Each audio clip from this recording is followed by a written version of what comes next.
send my bro a kite quick. Ties of war, we ain't forget about you, keep your light lit. Rappers can't see, most of them scared to witness. Go and close your eyes, that's one right here for the trenches. Bad bitches, natural hair or extensions. Hood niggas that'll probably grip like some dentures. Brothers on them fences, 23 and 1 out.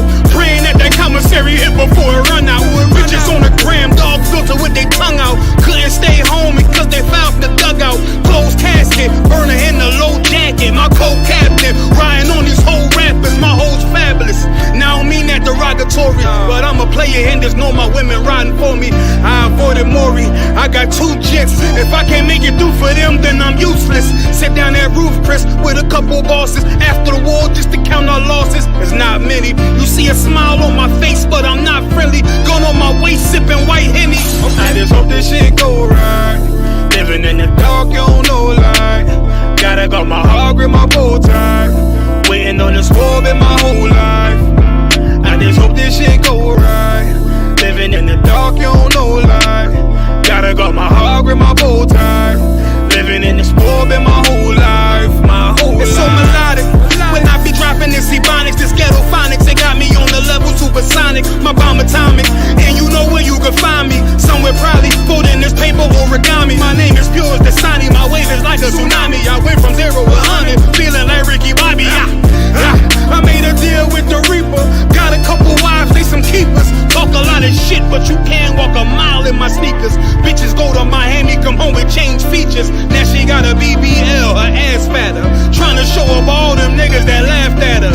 Now when they see her, they only wanna fuck her. They just wanna touch her, they don't wanna cuff her. They just wanna come and kick it with her like a punter. Turned her to a runner, now it's all aboard the train. Fenty on her face, but it's not concealing the pain, it's a shame. That's why I'm in the hood like some rap snacks. I know niggas kill you and your mama for a scat pack. Dark tech, matte black, they do it for half that. Had you like 90s Missy in a fucking trash bag. I'm from Philly, we don't do bank accounts, just cash app. I spit a verse and I just watch the time slow. This that guy flow, this that shit that rappers die for. This that uncut Taha Wall straight from Pablo Escobar. I be at the bar like Moscato. They think it's effort, but no, this that block work. Make the countermeasures, take pleasures, making an op hurt. Light is in the sky, cause every verse is a concert. My mind work at speed y'all can't fathom. Listen to the words of a champion. It can't, the streets need another anthem. I just hope this shit go right. Living in the dark, you don't know light. Gotta got my heart with my bow tie. Waiting on the score in my whole life. I just hope this shit go right. Living in the dark, you don't know light. Gotta got my heart with my bow tie. Living in the score in my whole life. My whole life.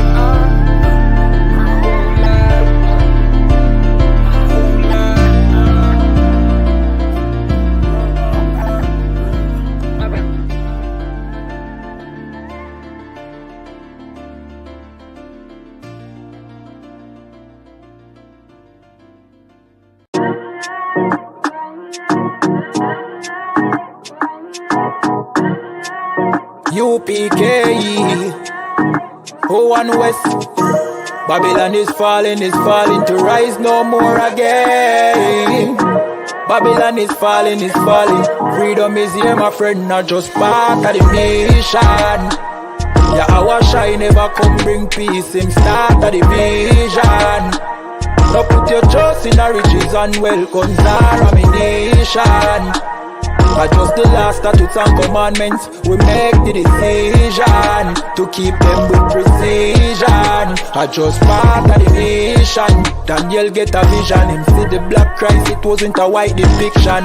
No allegiance to Rome nor its regions, come out them religion if you want be a free man. Cause the deacons them full of demons, same situation with Rasta with Islam. Holy beacon of hope for your lean on I.S.U.P.K and the General YAHANNA. Every fowl of the ear, every beast of the field, every creeping thing we creep on land, every mouth of the clear, loud and clear. Yahweh Shai Mashiach is a black man who have fear, let him hear. Time to prepare, spiritually separate from Babylon. We no weak, we no fear, we no tear. Bun Saddam, my bun Batman are just part of the nation. Yahweh Shai never come bring peace in start of the vision. No put your trust in the riches and wealth, guns are ammunition. I just the last statutes and commandments. We make the decision to keep them with precision. Just part of the mission. Send evils and curses on the whole city and the beasts and all churches. America fall, them deserve it. Rome get defeat, history repeat, I know the first is. Hey, 400 years them work with, then desert with, then turn round and call we worthless. But now the COVID lurking, them hurting, and then the doctors and nurses. Hey, one day to a building of return after the long journey. No care much money you a earn if you still want Babylon burn. One day to a building of return after the long journey. No care much money you a earn. Hey, I just start the mission. Yeah, our shine never come bring peace in start of the vision.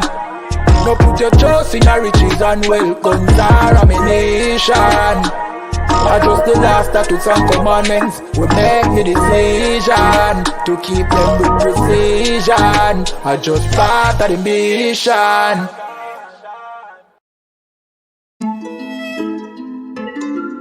We follow doctrine of man. They taught us they hate a reflection. This is the Jews of black. I said my niggas is chosen. I only follow the king. I don't vote, but ensure my election. They say the Jews is black. Yeah. I say the natives is chosen. Yeah. I say Hispanics is chosen. Right. All of my niggas are chosen. Right. They say the Jews are black. Yeah. And I say the natives are chosen. Yeah. I say Hispanics are chosen. Right. All of my niggas is chosen. Right. Don't be hot and cold and don't just dip your toe in. All of them bars above your head. I know it feel like it's sewing. They say the Jews is black. Yeah. I say the natives is chosen. Yeah. I say Hispanics is chosen. Right. All of my niggas is chosen. This is the Jews of black. I see the nigga just chosen. I see the Latinos are chosen. I see the native is chosen. I hear stirs been stolen. Time to come back together. Cause the Most High been calling. Israel in hell. Eat them in heaven and ballin'. Christ got his time installing. Giving us time to repent before we're stuck with the fallen. U.P.K not lukewarm. Playing poker we all in. Cross the line we brawling. Babylon and falling. Come on and burn my people. Do not partake in the sins. World War III just popped off. Yeah, I was shy for the win. Yeah, I was shy the king. Yeah, I was shy the man of the Lord. The angels on chariots, we go on the war. Chopping their head and number one whore. They say the Jews is black. I say the natives is chosen. I say Hispanics is chosen. All of my niggas are chosen. They say the Jews are black. And I say the natives are chosen. I say Hispanics are chosen. All of my niggas is chosen. Don't be hot and cold and don't just dip your toe in. All of them bars above your head. I know it feel like it's sewing. They say the Jews is black. I say the natives are chosen. I say Hispanics are chosen. All of my niggas is chosen. If they're in the Catholic Church, somebody pray for the children. Turn up the bass and level the trouble. You know that we shaking the building. They wanna kill off our babies. Look how they fight for abortion. I'm trying to put in my brick. Oppressors are paid. I need my portion. She follow my lead. If I say jump, she touching the moon. I know that they scared. They hold their breath when we walk in the room. My big bro, he in the quantum physics. I just came home from a battle. Hopped to the quattro. My princess looking exquisite. If he cross the line, beat him up. You know he gon' get it. They said that we chosen, they chose us to fill up the cells. I'm an angry black man, how you gonna tell me you ain't living in hell? Where I grew up, they said nothing will come out to rob. We ain't see lawyers and doctors, only the killers and niggas who came out to rob. They said the Jews is black. Yeah. I said the natives is chosen. Yeah. I said Hispanics is chosen. Right. All of my niggas are chosen. Shalom, Israel. And when I mean Israel, I'm talking about the black, Hispanic, and Native Indians. The Lord's 54th annual Passover is going down again this year, sundown, April 1st at 500 South Salisbury Street in Raleigh, North Carolina at the Downtown Conventional Center. It's got enough room for all of us. The Lord's 54th annual Passover. Last year, brothers and sisters showed up from all over the world, rocking ancient garments and glorious apparel in order to serve the Most High in Christ. Now, it's that time again. Commander General YAHANNA is putting out the decree for all brothers and sisters to show up sundown, April 1st in Raleigh, North Carolina. Join us at the Sheridan in Raleigh, the hotel right downtown. It's at 421 South Salisbury. The Passover is right up the block at the convention center, literally within walking distance. Make sure you pull up. Make sure that you do your due diligence because rooms are going fast and they are limited this weekend. You understand? We have months in advance of preparation. Do not wait till the last minute to get your room. The Lord's 54th annual Passover, Saturday, April 1st, in Raleigh, North Carolina. Join us there. It's about time, sending curses to them enemies.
All right. Clap it up. Hold up. Let me make sure my lighting is right. Shalom Yahweh Shem Yashai Barakatham to all the brothers. Yahweh Shamar Latham Shem Yashai to all the sisters. Again, this is the Rise 1969 show. We go live every Sunday in the 5 o'clock, almost 6 o'clock hour. Right? We want to thank everybody here with us. Who do we got in the building today? Today we got Officer 1000 out of Montreal, Adiyar. Right? Give that brother a hand. Hey, Shalom, Israel, Yahbashim Yashai Barakatham to all the brothers, Yahshamat Bashim Yashai to all the sisters. Right? And hey, Shalom, Ak. We got Officer, the host with the most, Officer 500 Barak Ya'Allah. Right. Y'all know me, man. Officer 1000 Zabadja. Hey, Right. Shalom, Lord in Christ. What's going on with y'all?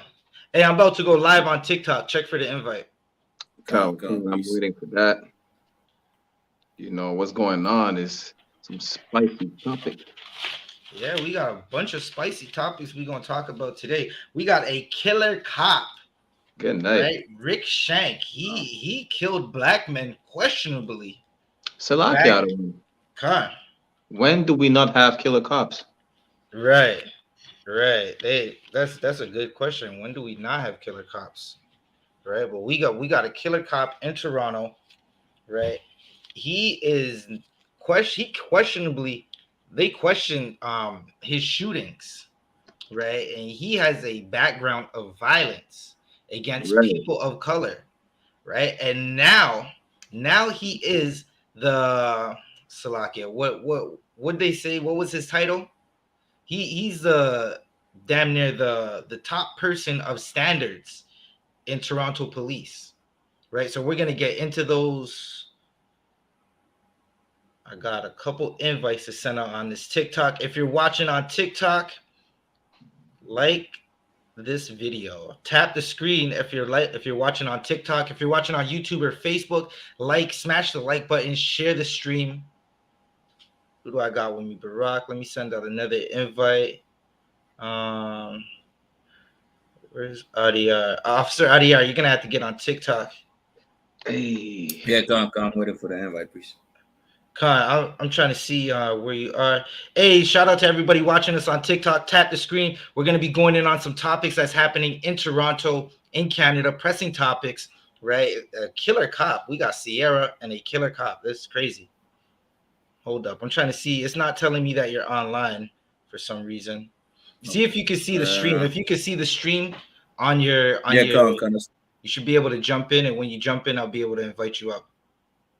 Come, no sweat, please. All right, Brock. What do you want to go into the first? What do you want to cover first, Brock? I mean, they always say ladies first, right? So unless you want to start with the we'll save it for last. We'll save it for last. She's less important than this killer cop. She's just a topic to talk about, but she's not more important than a police officer that's killed us before, and now he's the head of standards in Toronto, and he's killed black men in Toronto. All right, so let me see. We can pull up that article. Hold up. Where's all the attachments in this damn email? What are they?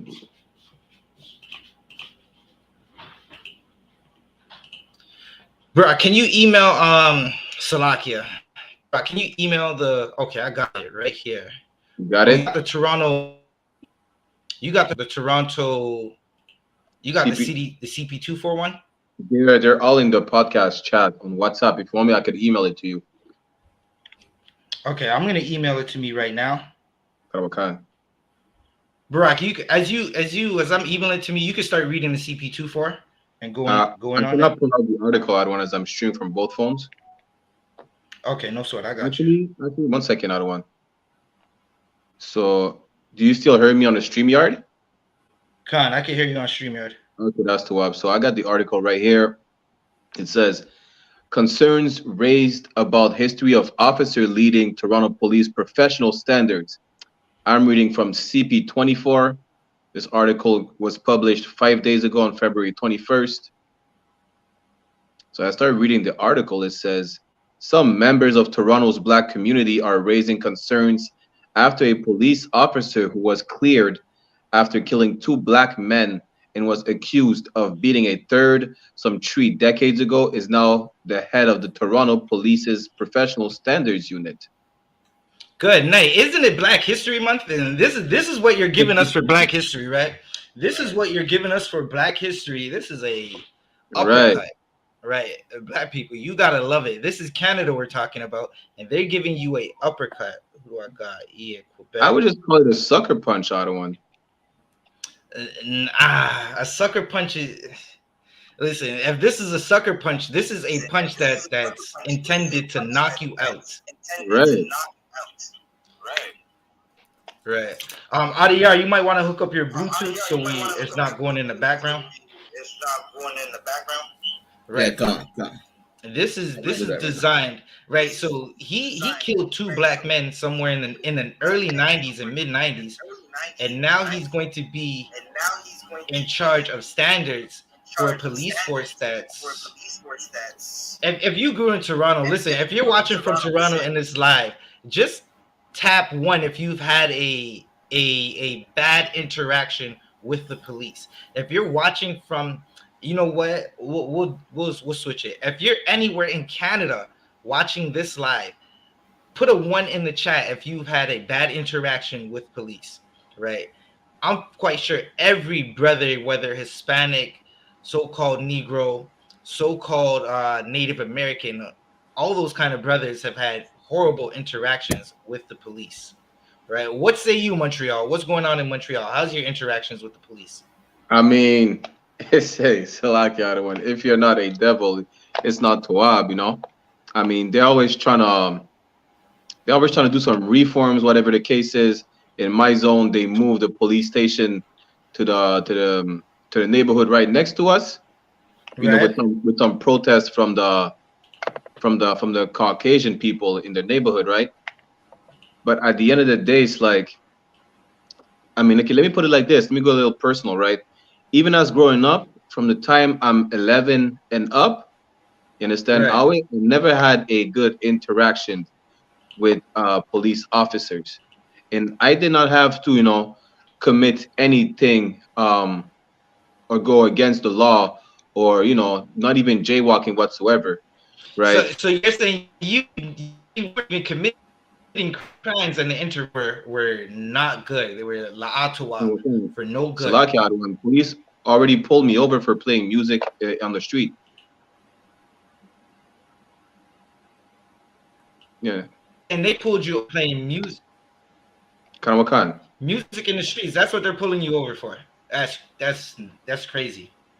Right. And I bet they don't go do that in the Yiddish community in Montreal. Right. That Yiddish community, I highly doubt they're in there pulling over anybody saying you can't play music. Right. But Adiyar, what's going on, Adiyar?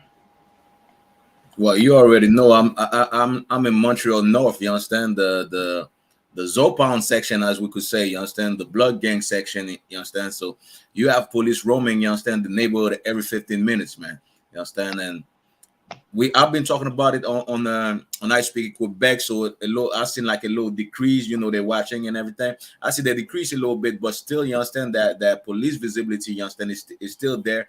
How people are still getting harassed, you understand, in Montreal North, you understand. But the thing is, they're not going into the root of the problem of why our brothers and sisters got to be criminals, got to live this life, you understand, this life that we're trying to make them escape from, you understand. And of course, you understand, like this society did not have the solutions, you understand, except for the I.S.U.P.K, right? But this is exactly what's going on. You understand? Like police presence is really, you understand, something that we want to eradicate, because we've seen like young people, you understand, like suffering from you understand, suffering or being victim of, you understand, police brutality a lot over here. So you understand, we want to stand up against that as well. It's Salakia, one, if I may. I just want to add that people think that because we're in Montreal, like police brutality is not, is something that doesn't really exist, or brutality where it comes to a certain extent where a life is lost. It's think that it doesn't exist in Montreal, but it's more common than you actually think. Right. You understand? Even a couple of years ago. So like, go ahead, another one. No, you can continue.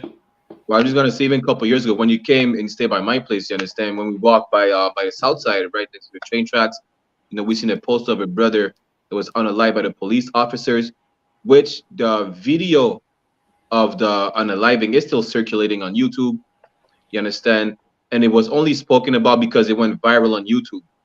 You understand? The year after that, another brother, right, was unalived by the police next to the high school I was going to when I was younger, right?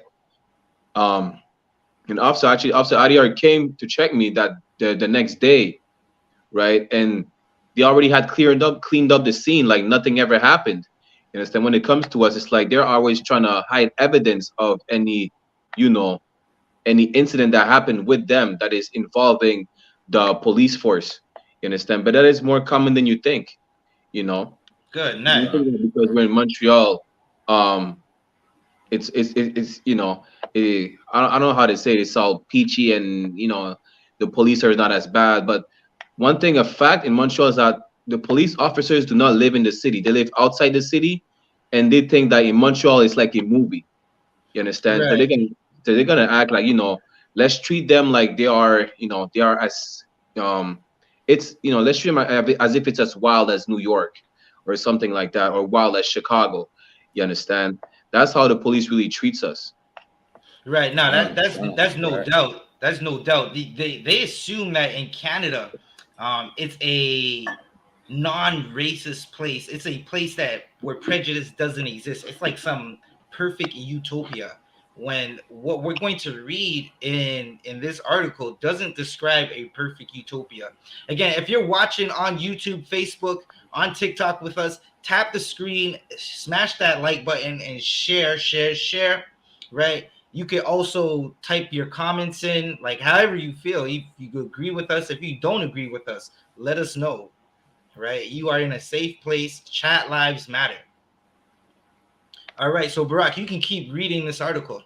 Kawakan. If I keep reading, it said the appointment of the, I don't know what that acronym stands for, SUPT. I think it's for superintendent. I'm not sure. Double check. Which paragraph are you in? The second paragraph. Oh yeah, that's superintendent. All right. So the Or appointment. that might be supervisor or superintendent. I'm not sure. Well, the appointment of the superintendent, Rick Shank, was made in the midst of a stay-at-home order during the pandemic 2 years ago. The Professional Standards Unit is responsible for internal accountability and public confidence in the police. Salaka, if Good I may. night. They said two words: internal accountability and Right. public confidence. The police have no idea what accountability is. Salaka, Right? if I I think may. we've seen that 1,000 times. Come. So basically, he's responsible for providing the public information of any incidents, whether it's brutality or loss of life that involves the police. That's what they're saying. This is listen, what you're about to see in the city of Toronto is a ramp up of violence, because I remember an era of police in Toronto that had the core unit, right? And that unit was, if you were Black, Hispanic, or Native American, and it was the late 90s to early 2000s, there was a unit by the name of core that harassed everybody, right? That beat everybody, that beat you up in a time of no body cameras and grainy footage. There wasn't even cell phone cameras, and you were getting beaten by these groups. So much so that CORE doesn't exist no more. They had to change their name. They changed their name to TITHES, Toronto Anti-Violence Intervention System. They were just a rebranded of CORE, right? And CORE and TAB would listen, they would harass young Black men in the city and beat them down, and rarely anything happened. Tavis is not around no more. Neither is Core, right? Officer Barack, you can keep reading. Give me 1 second. So if I go down, but those goals may be much harder to reach when Shank's history is taken into consideration, which includes a photo obtained by CTV News that shows Shank as a young constable holding up his bloody knuckles after one incident in 1997. Hold that right there. If you're watching on YouTube, you're seeing, or on Facebook, you're seeing this image, and good night. This looks like a man who got into a bar fight, right? He looks dumbfounded, right? If you're watching on TikTok with us, you can go onto YouTube real quick and see the video. We're on I.S.U.P.K Canada, No Cowards Canada on YouTube, and you'll be able to see the video. Or after this live stream, we'll put up a little video for TikTok. And Salaki, other one. Come on. This is not a mugshot. Just to specify and to clear some things up. This is for those who are watching on YouTube. This is not a mugshot. This is a picture of him posing and boasting about the incident with his bloody knuckles.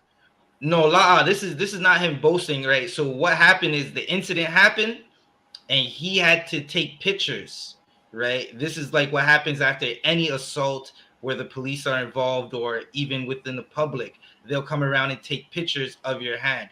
Sort of like what happened when, well, I don't remember if this happened, right, when we were down at camp and that incident happened with the lady, right? But if you get into a situation where you're striking someone and you have injuries, they got to take these pictures, right? You can keep reading this article unless you got something to say, Adiyar. No, yeah, I could go. Okay, guys, let me keep reading into the article.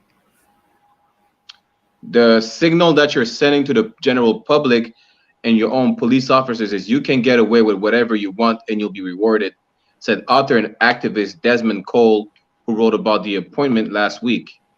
Doesn't that sound all too familiar? You can get away with whatever you want, and that's like something that you see. You've seen countless of brothers, especially in America, killed on camera, right, or killed unarmed or Salakia, we're on TikTok, unalived, how they say, right? And nothing happens.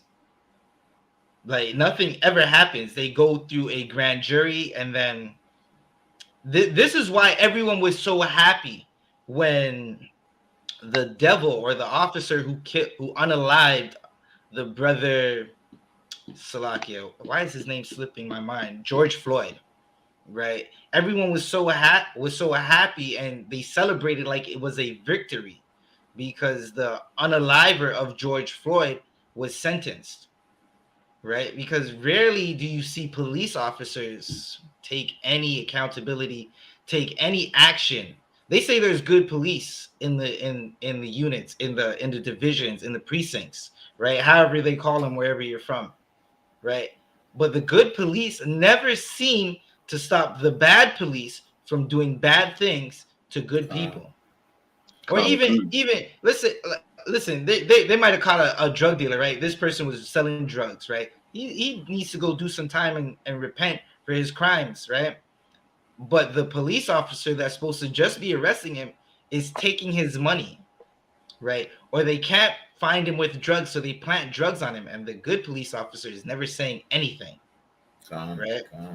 I would be pressed if anybody could send us some links. Email isupkcanada@gmail.com with links and documents and stories of police officers turning on bad police officers.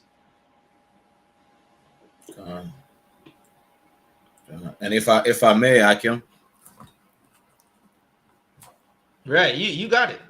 All right, so you understand, and also the police job is to protect and serve. You understand, like this is what they took an oath for. You understand, to protect and serve the community. But the thing is, like a lot of these, you understand, cops, you understand, they have mental issues. You understand, they have an unresolved issue with, you understand, a lot of them been bullied. You understand, in school.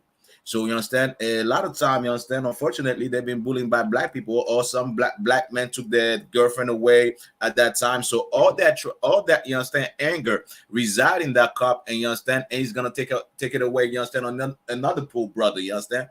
Well, a black man took my girlfriend. Well, you know what? You're gonna pay for what he has done to me. You understand, for the psychological, you understand, trauma that I dealt with, I was dealing with, you understand, because of losing my girlfriend, because of being, you understand, traumatized by black men, you understand. So a lot of them use that as a context or as an example to do what's wrong. Meanwhile, you understand, your job is to protect and serve, you understand, which means, right, like this society, you understand, just like we seen with the bus driver recently, you understand, in Laval, that killed those children. Those people that are working in the public, they're supposed to go into a screening process, you understand, where, you understand, like if they have psychological issues, if they could really work with the public, because the main job of the police is to protect and serve. You understand? Is to protect the citizen. You understand? Yes, it might be, you understand, somebody that's selling weed or selling, you understand, selling narcotic, but that doesn't mean you have to kill them, unalive that person. You understand? And a lot of, like I seen today, a video today of a brother, you understand, of a Levi brother in Montreal downtown, just leaving the club. He's walking, you understand, making his video. You understand? I don't know if it was for TikTok or YouTube or Facebook, just making a video. The police come up and like, hey, what you doing here? You understand? Right. And they push that brother around, and the brother got mad and be like, yo, I'm gonna sue ya, you understand? I'm gonna sue ya because, you understand, you're not supposed to push me around. You're not even supposed to touch me. And that's one thing that the police forgot, you understand, is that they're supposed to protect and serve. But we know well, you understand, that they're not protecting, you understand, the people that are being in slavery. They're not protecting the people that are being oppressed. You understand? That's not, you understand, their agenda. Meanwhile, they took an oath to protect and serve. So, go ahead. If I may add one real quick, I don't think personally that they forgot to protect and serve. It's just they know who they have to protect and serve. Like they don't have to protect and serve. You understand? They protect and serve their own, really, or whoever wants to join. You understand, their empire to a certain extent. Because even though some of our brothers and sisters trying to join their empire, they're still reminded that you're not the ones we're here to protect and serve. Right. Because That's so deep that you said that, because, or so heavy, because when you think about the history of the police, right, they would be the overseer, especially in the Western Hemisphere. Right. They came from the slave catchers, the overseers, right, and the slave catchers. And then when slavery was done, it was the people, or the Irish, right, the people who they hired, they were to protect the establishment, right, to protect businesses, right? And then they figured out, listen, we could lock blacks and Hispanics and Native Americans up and put them back into captivity, even though slavery is over, right? And that's what happens. Like, just look at, okay, go throughout your provinces, right, and look where they put the places that convicted people have to go to serve their time. It's in small rural areas, where outside of that facility where people are serving 2 years plus a day, there is not really an economy or any jobs for people that pay well, right? And once you figure that out, you'll understand why police officers, they everything is to, they're not here to prevent crime. They're not here to protect people. They're here to put people in jail. That's why you see more and more people going to jail.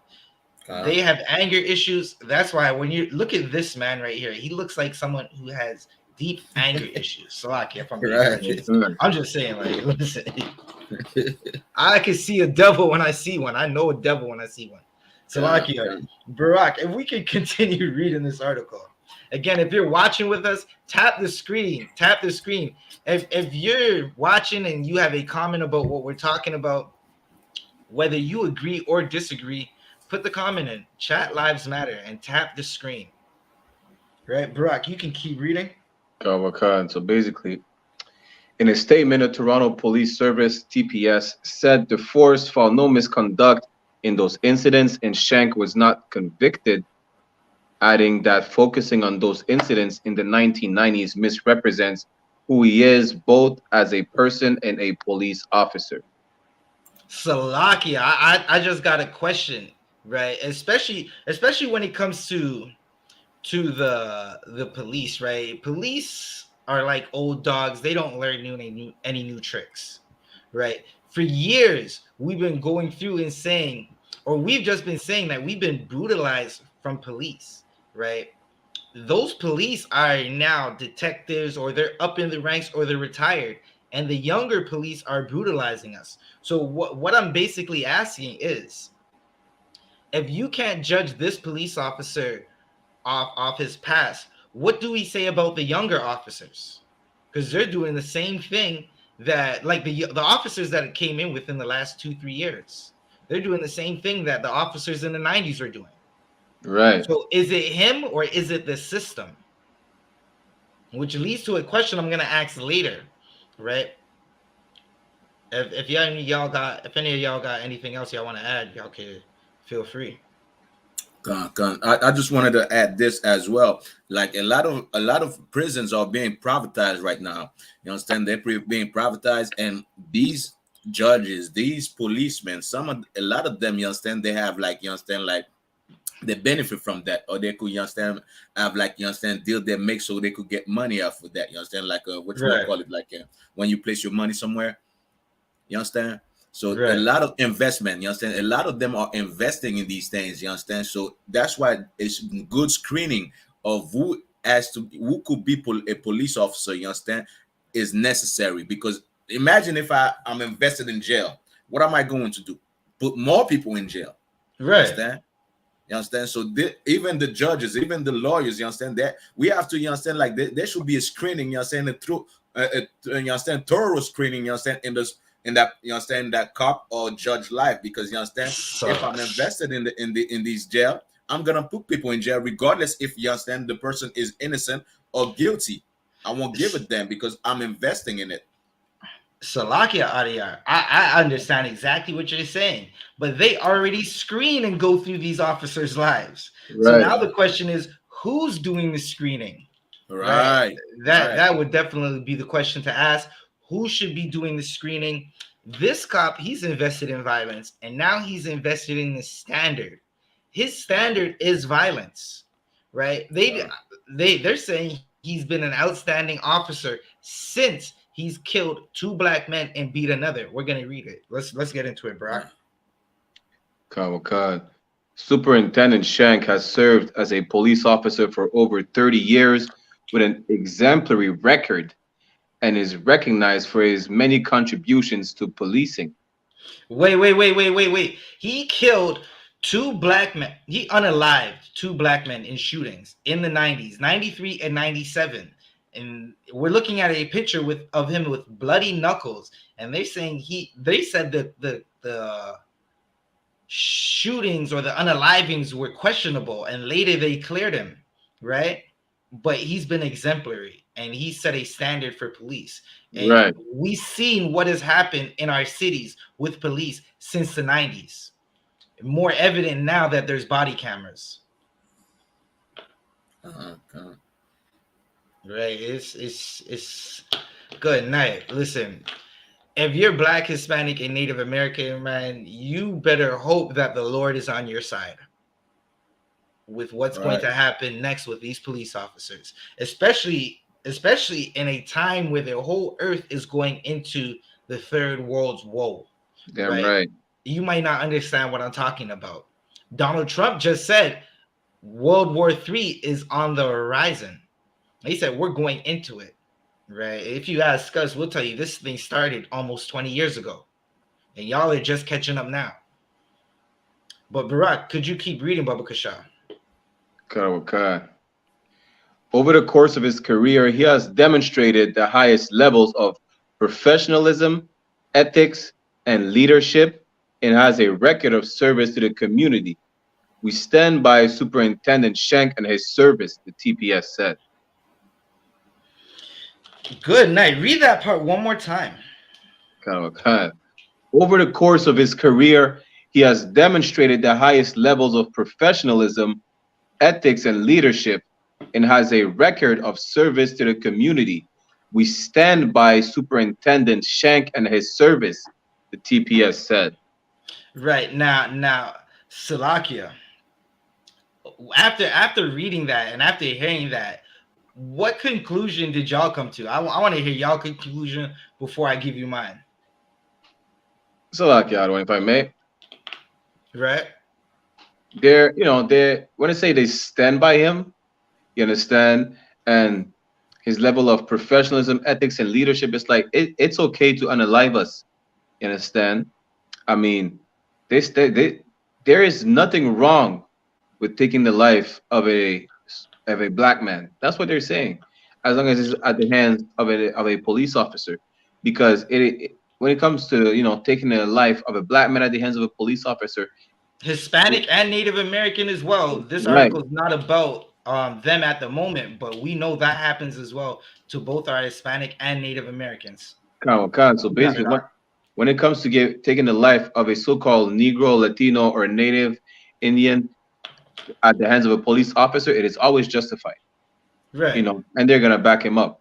They have brotherhood within the police department, that they will not convict their own people.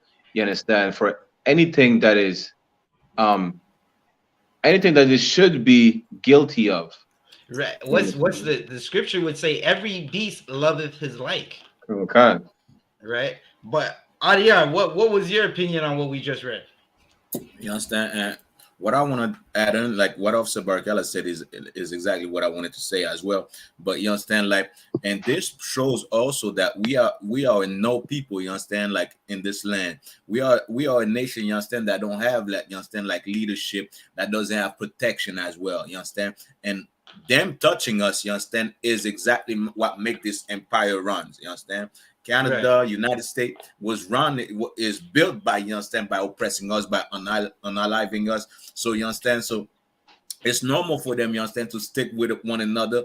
You understand, after, you understand, he's been doing this to us. And one thing I want to add is the fact that that's when he got cut. Right. How many other brothers, you understand, that caught unalive or beat up, you understand, without, you understand, us knowing? That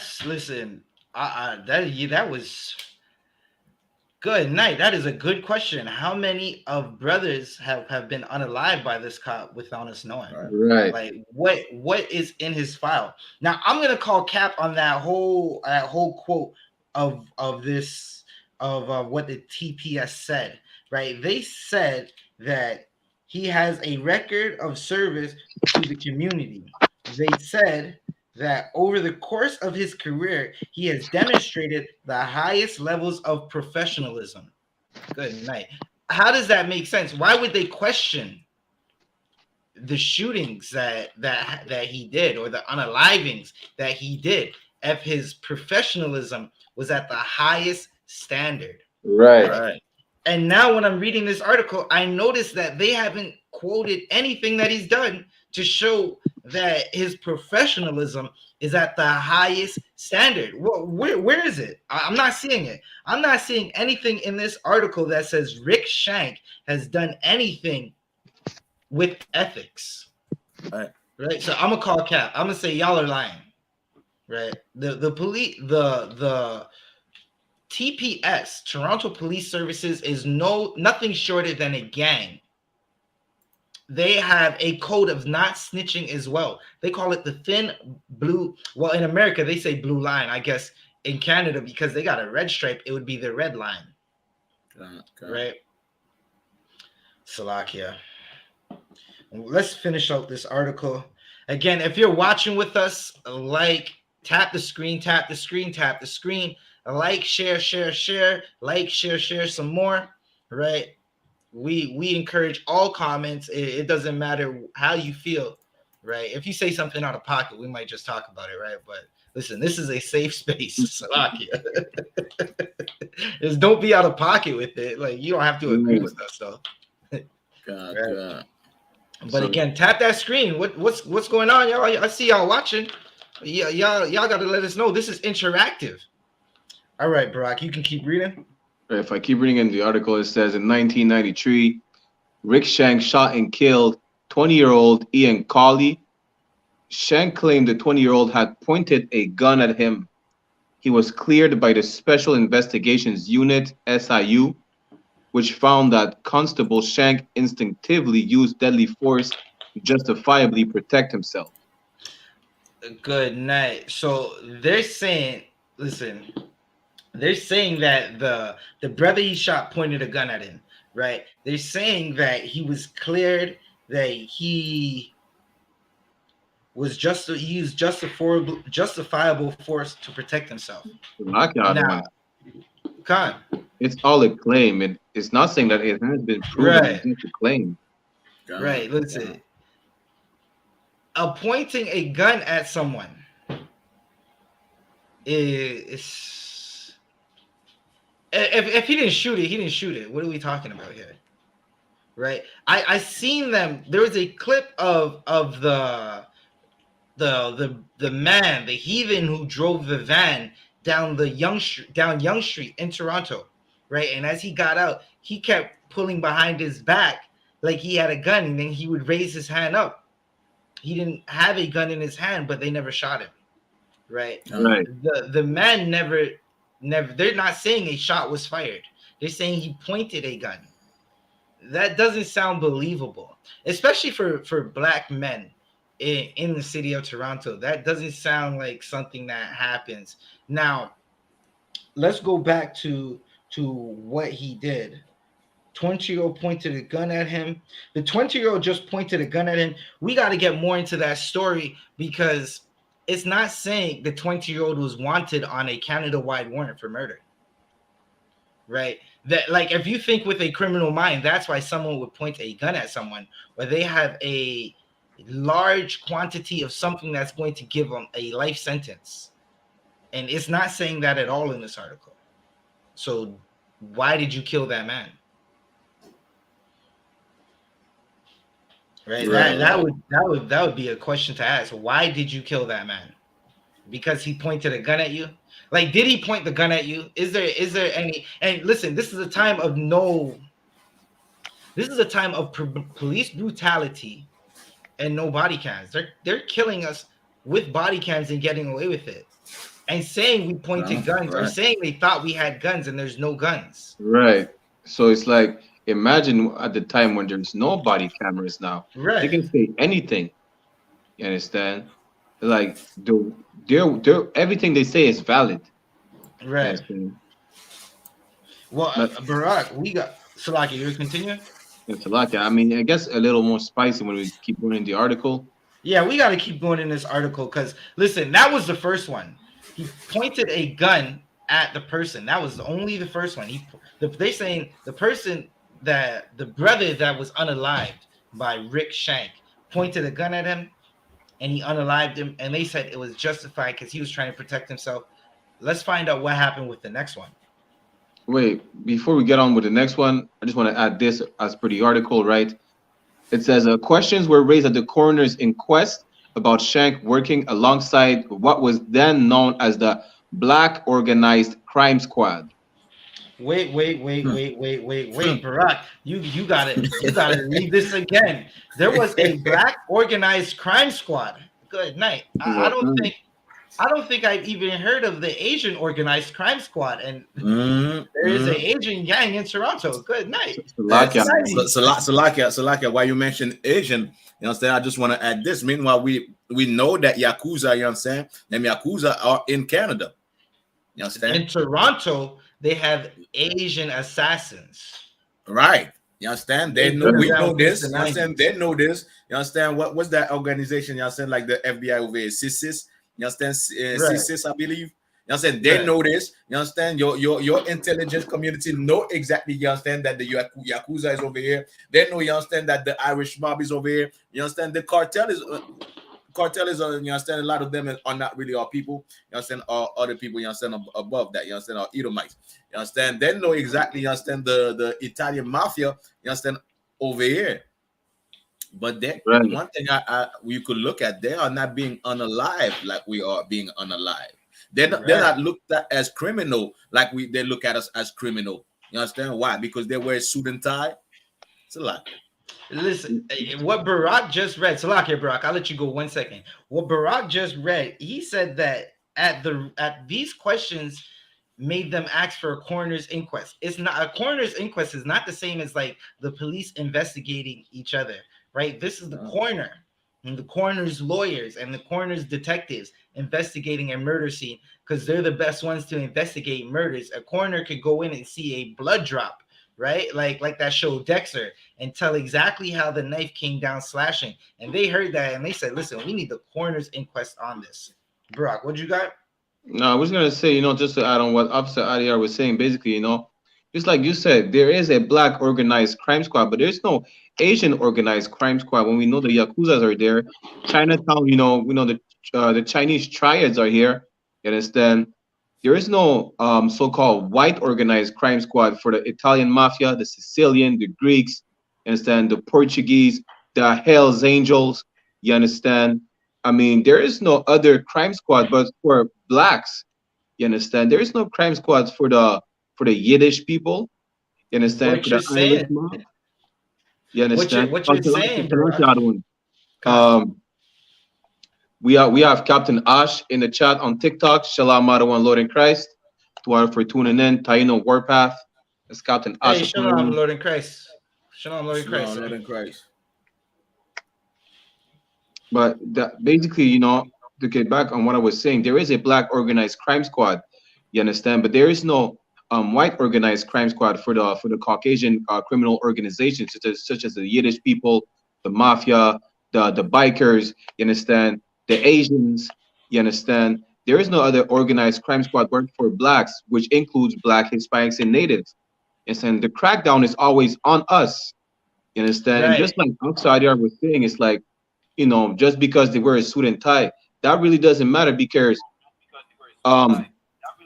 so-called black, Hispanic, and native criminals could wear a suit and tie, but it's still gonna get the crackdown on them. And the police force is going to focus on them regardless on how they're dressed, how they present themselves, you understand, whatsoever. If I could add, Barack, listen, for all the nationalities that you just spoke about, right? that have organized crime. They don't call their nationality and Right. say this is the organized crime unit behind their nationality. What Right. they say is this is just the organized crime unit, right? Damn right. Now, if I'm recalling, there's been a mob war that's been going on between Montreal and Hamilton since around the 90s, Damn right. right? And I didn't hear about the Italian organized crime unit, but you're saying there is a black organized crime squad. That is horrible. Now, I can only imagine all the injustices that happened, right, during this era of the black organized crime unit or squad, right? Barack, can you keep reading? Kawakan. I'm just gonna skip one article. If I read from this one, it says among the coroner's jury recommendation were to disband the squad and to stop using the phrase non-white in police communications. Wait, where's that? Is the article not the one under, but the one right after it? I need you to read the paragraph that was in.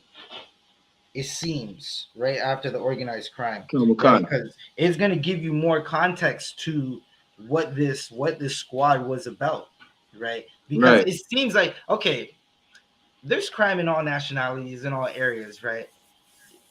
A naked eye, you would be reading this and be like, okay, they were trying to clean up the community and do good things, but that's not what we're about to read.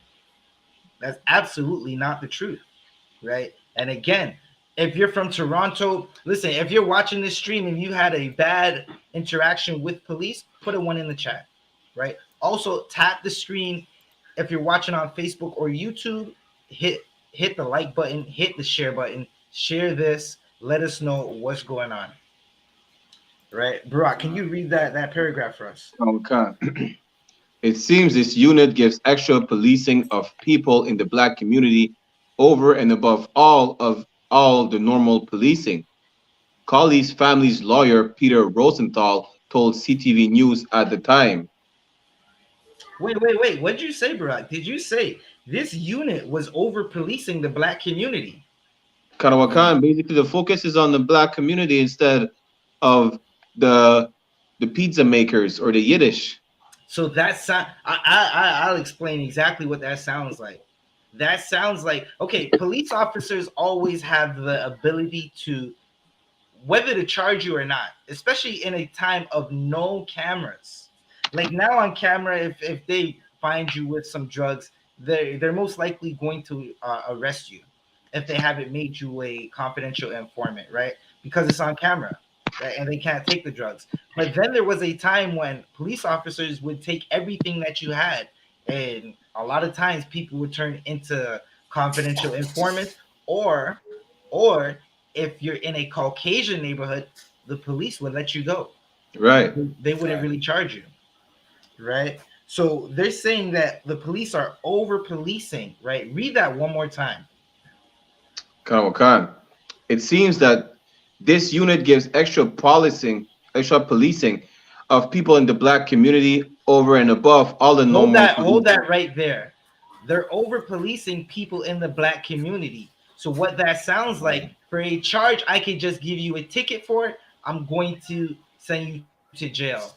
For a charge that you shouldn't even get ticketed for, I'm going to give you a ticket so you appear before the courts. That's exactly what over policing is. Right. You're walking to your job in a McDonald's uniform. I'm pulling you over and asking, now I'm gonna find this for you because it's on YouTube, where the police walk up to a man and say, where are the guns and drugs? And this man has no guns and drugs on him, nor is he a criminal.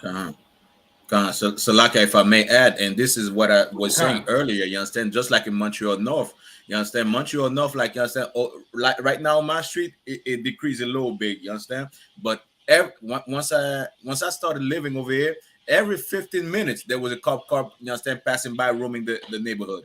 Meanwhile, they don't do that in the Jewish community. They don't even do that in Chinatown, knowing the Yakuza is there. They don't do that in the Irish community. They don't do that, you understand, in the Italian, you understand, community. They don't do that in the Arabs community. Yet in Montreal North, you understand, while those people are destroyed, You understand? While those people, you understand, trying to survive, you understand, suffering, you understand, from all the trauma of and oppression, you understand, they're already going under. Every 15 minutes, you understand, they have police. I remember, like, you understand, a little story, you understand. I remember the first time I walk around with my garment, you understand, in Montreal North. I was walking around with my garment, and I went to the next to a school. I seen a bunch of, you understand, police car, you understand, parked in the inside of, you understand, the school territory. They had a basketball court and everything. I walk down, you understand, and I trying to see what's going on. I see a bunch of black kids, you understand, 15 years old, man. 15 years old, 14 years old, man, getting questioned by the police. Good night. I stepped in and I'm like, you understand? Like, no, what's going on? What's going on? You understand? And not Salak. At that time, I just stood there and I was listening to what was going on. I was videotaping as well. And then after that, they let the kids go. I said, they let the kids go. They came to me like, who are you? I'm like, I'm Officer Adiyar, 1000 Adiyar with the I.S.U.P.K. I'm trying to make sure you don't kill none of you don't unalive none of these kids over here. You understand? Right. And from that, you understand? And after that, you understand, they checked out, you understand, who I was. You understand? They just left. They let the kid go and they just left. And after that, those kids, you understand, still today, remember, hey, you the guy, you understand, that dressed like Batman. You know what I mean? Well, you understand? Because we need to do these things, man. Why? Because without us stepping up, without us, you understand, showing real love to our people, you understand, they're going to unalive us, you understand, even though we're 12 years old, even though we're 13 years old. What you're saying? 10 years old, just for... Go ahead, Priest. No, my bad. I was just going to say what you're saying is absolutely right. Okay. You understand? Like they're going to unalive us, you understand, even though we're 10 years old, just for playing basketball. Why? Because they're over policing the neighborhood. You black skin. Well, you know what? You part of this 12 tribe. You understand? You are a victim. You understand? You already done something wrong by having, you understand, that title on you. And one thing I want to add before you understand, before I give it to pass it to y'all brothers. You understand? Why the Africans are not suffering the same trauma in Canada as us? Right. Since we all black skin, right? Since we're all black skin, you understand? For people in the chat, you understand? Ask yourself that. Ask yourself, for people that are watching, why the Africans in Canada, you understand, are not suffering from the same trauma, you understand, from the same, you understand, oppression by the police that we are suffering under. Why not? Aren't they black? I thought we all black though. You understand? Right. Come to find out, they come to a specific, particular people. They come to a people, you understand, that they know who they are. They are not African. Right. But you understand, if you know the history, if you know real history, if you know who these people are, you'll find out they are the real Jews. They are, you understand, the so-called 12 tribe of Israel, so-called black, Hispanic, and Native Indian. That happens to the Native Indian. That happens to the Hispanics, so-called Hispanics. That do not happen to the Africans as much, you understand? It happens to us. Right. And if I may, before I let Barak, that part that you were going to read a second ago, you could pull that back up. Then we'll get back into the incidents that happened, the second and the third incident that happened with Rick Shank, who is now let's see, what did it say he was? He is the Toronto Police Professional, the head of the Toronto Police Professional Standards Unit. Right, we're gonna read into what he's done, right? But Adiyar, what you're saying is so heavy because if we don't look out for us, no one is going to. You have this man who is known for terrorizing brothers and sisters, and now he's going to teach Toronto police how to terrorize us some more. Straight like that, right? What you said made me remember something. Now, there was a wing spot. Remember one time we had class, we had that Airbnb, right? It was a little basement spot, and we got the wings, and Barak brought the Barakiala sauce. Listen, wait until that Barakiala sauce comes out. Good. Right? Y'all don't know what. If you want to cure sickness in your body, sweat it out, right? Get that Barak sauce. It's spicy. It's salakia. But listen, there was a spot where we got wings. I go there and get wings. They got like $10 wings. You get like, I'm not advertising for them, Salakia. Listen, the wing spot is too obvious, right? Right. I went there. I placed my order. You got to place your order before you get there and then drive there and pick it up, right? So I did that. I'm going to pick up my order. I get there. There's undercover police officers surrounding our brothers and sisters. They're very young. They look like they're no more than anywhere from 11 to 14, right? They have one young man hemmed up in the back of a cruiser and two undercovers talking to them. They have two sisters, very young, and another brother just on the wall, basically standing, and it's cold, right? So before I go in to get my order, I'm watching just to see what's going on, right? I noticed that this young girl, she keeps looking at me, right? So I'm looking at her. I make direct eye contact. Her eye contact said, "I am terrified." I asked the police officer, "What's going on right now?" They said, "Well, this young man, he's been arrested for robbery." Okay, so what about these young people? Well, they're not arrested. They're not suspects. They were just with him. They're his family, but we don't have nothing on them. So are you not going to let them sit down on the bench that's across from them? Right? And okay, you got to back up. Now, once I said that, it's like the whole crowd started asking the same question now because they recognized that the children were scared. Now the crowd's asking, where's their parents? Did you call their parents? The whole time the police did not call these young people's parents. Right. So again, if we don't stand up for us, no one's going to. It's very questionable why they put a person who's unalived men of color and beat them up, right? As the professional standards. They said his work ethic is amazing, but they haven't shown us anything to justify that, right? So Barack, if you could read the part that you were reading before that you wanted to bring out, and then we're going to get into we read the 93 attack, so we're going to read the 97, and I guess let's see, 1 second. There's a part in the article where it talks about where Rick Shank assaulted someone. Oh, Kawakan is the next paragraph to the one I'm going to read. Khan. So if I keep reading, among the coroner's jury recommendations were disband the squad.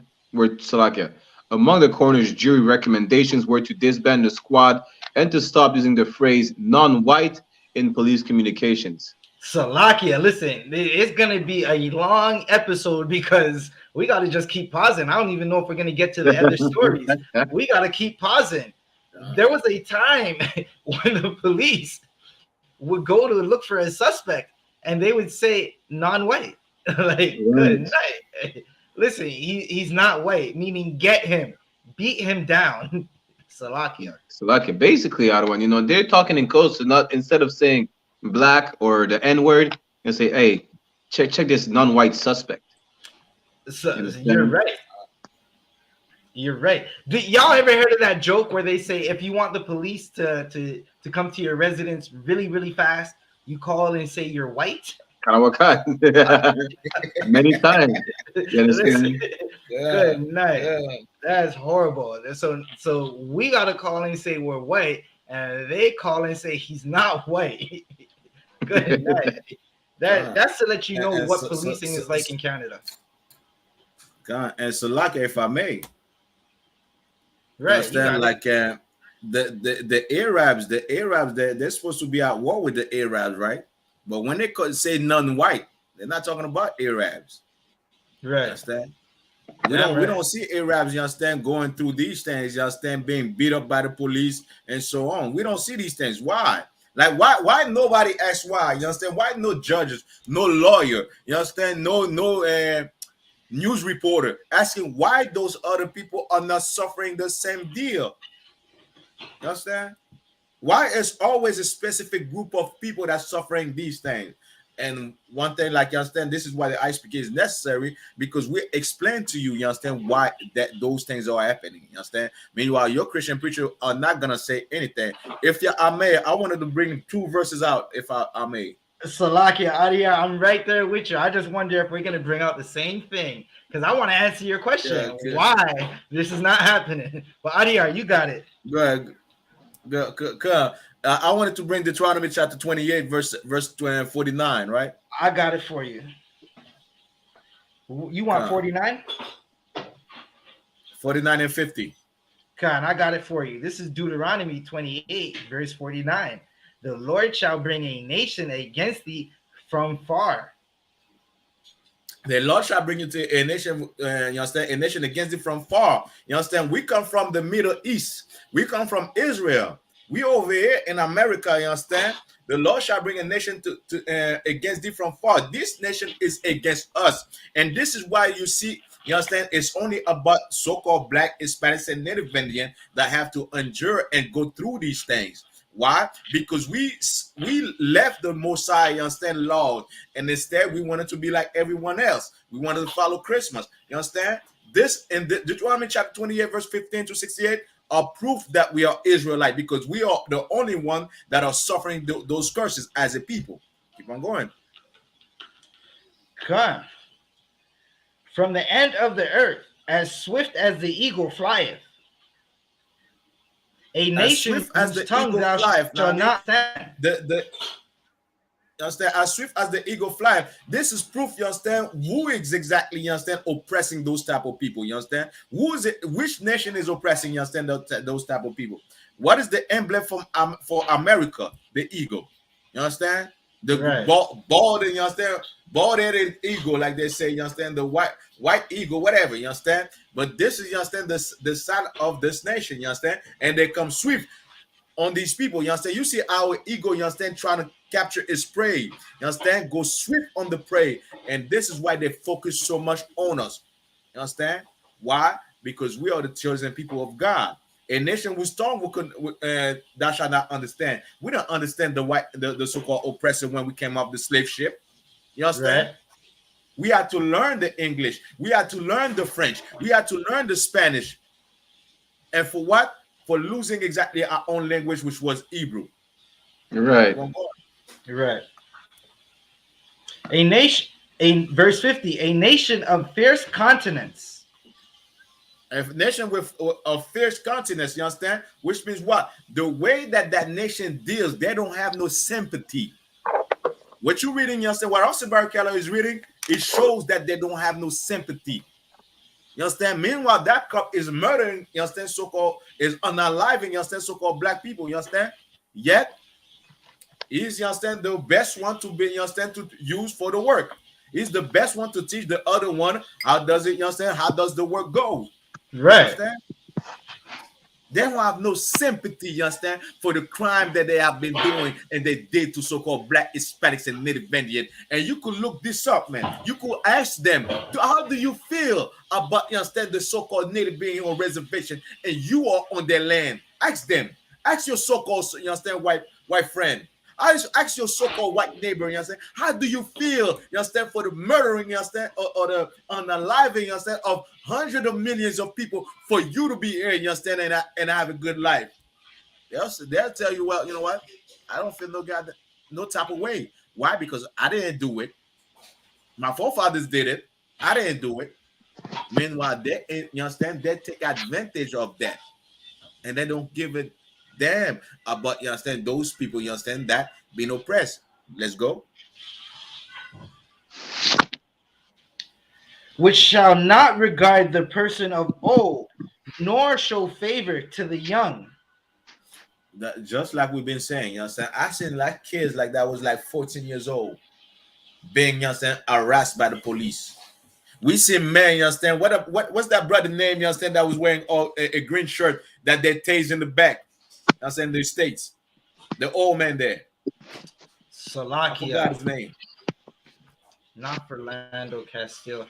Salakia, I'm gonna find it. 1 second. Come on. That brother, you understand, was an old man. Come on, no sweat, please. That brother was an old man that was trying to get away from the oppressor, you understand? And you dare to ask us why we want to run away? Why we, you understand, so you understand, so dramatic, you understand, when we get, you understand, in a altercation with the police, or you understand, they come with in front of us, because we know that we might lose our life. We know that, you understand, that might be the last day we breathe on earth. So of course, you understand, by judging, you understand, like, you understand, survival technique will make you do what? They know this. Survival technique will make you want to save your life, either fight or flight. Damn right. But if The you brother's fight, name was or if you Walter Scott. come on, Walter, you understand? Walter Scott to water, priest. You understand? That That's old right. man, you understand, didn't deserve to die, didn't Right. deserve to be tased. He was trying to, you understand, save his life by flighting, you understand, by running away. Then notice, you understand, this is a survival technique, man. The police do the same thing. Retreat, retreat, retreat. They do the same thing. But Right. why us we gotta die, you understand, because we're trying to retreat and save our life? Why us, you understand, we gotta go through these things? Well, it's right there because you are the children of God, man. You are the 12 tribe of Israel, man.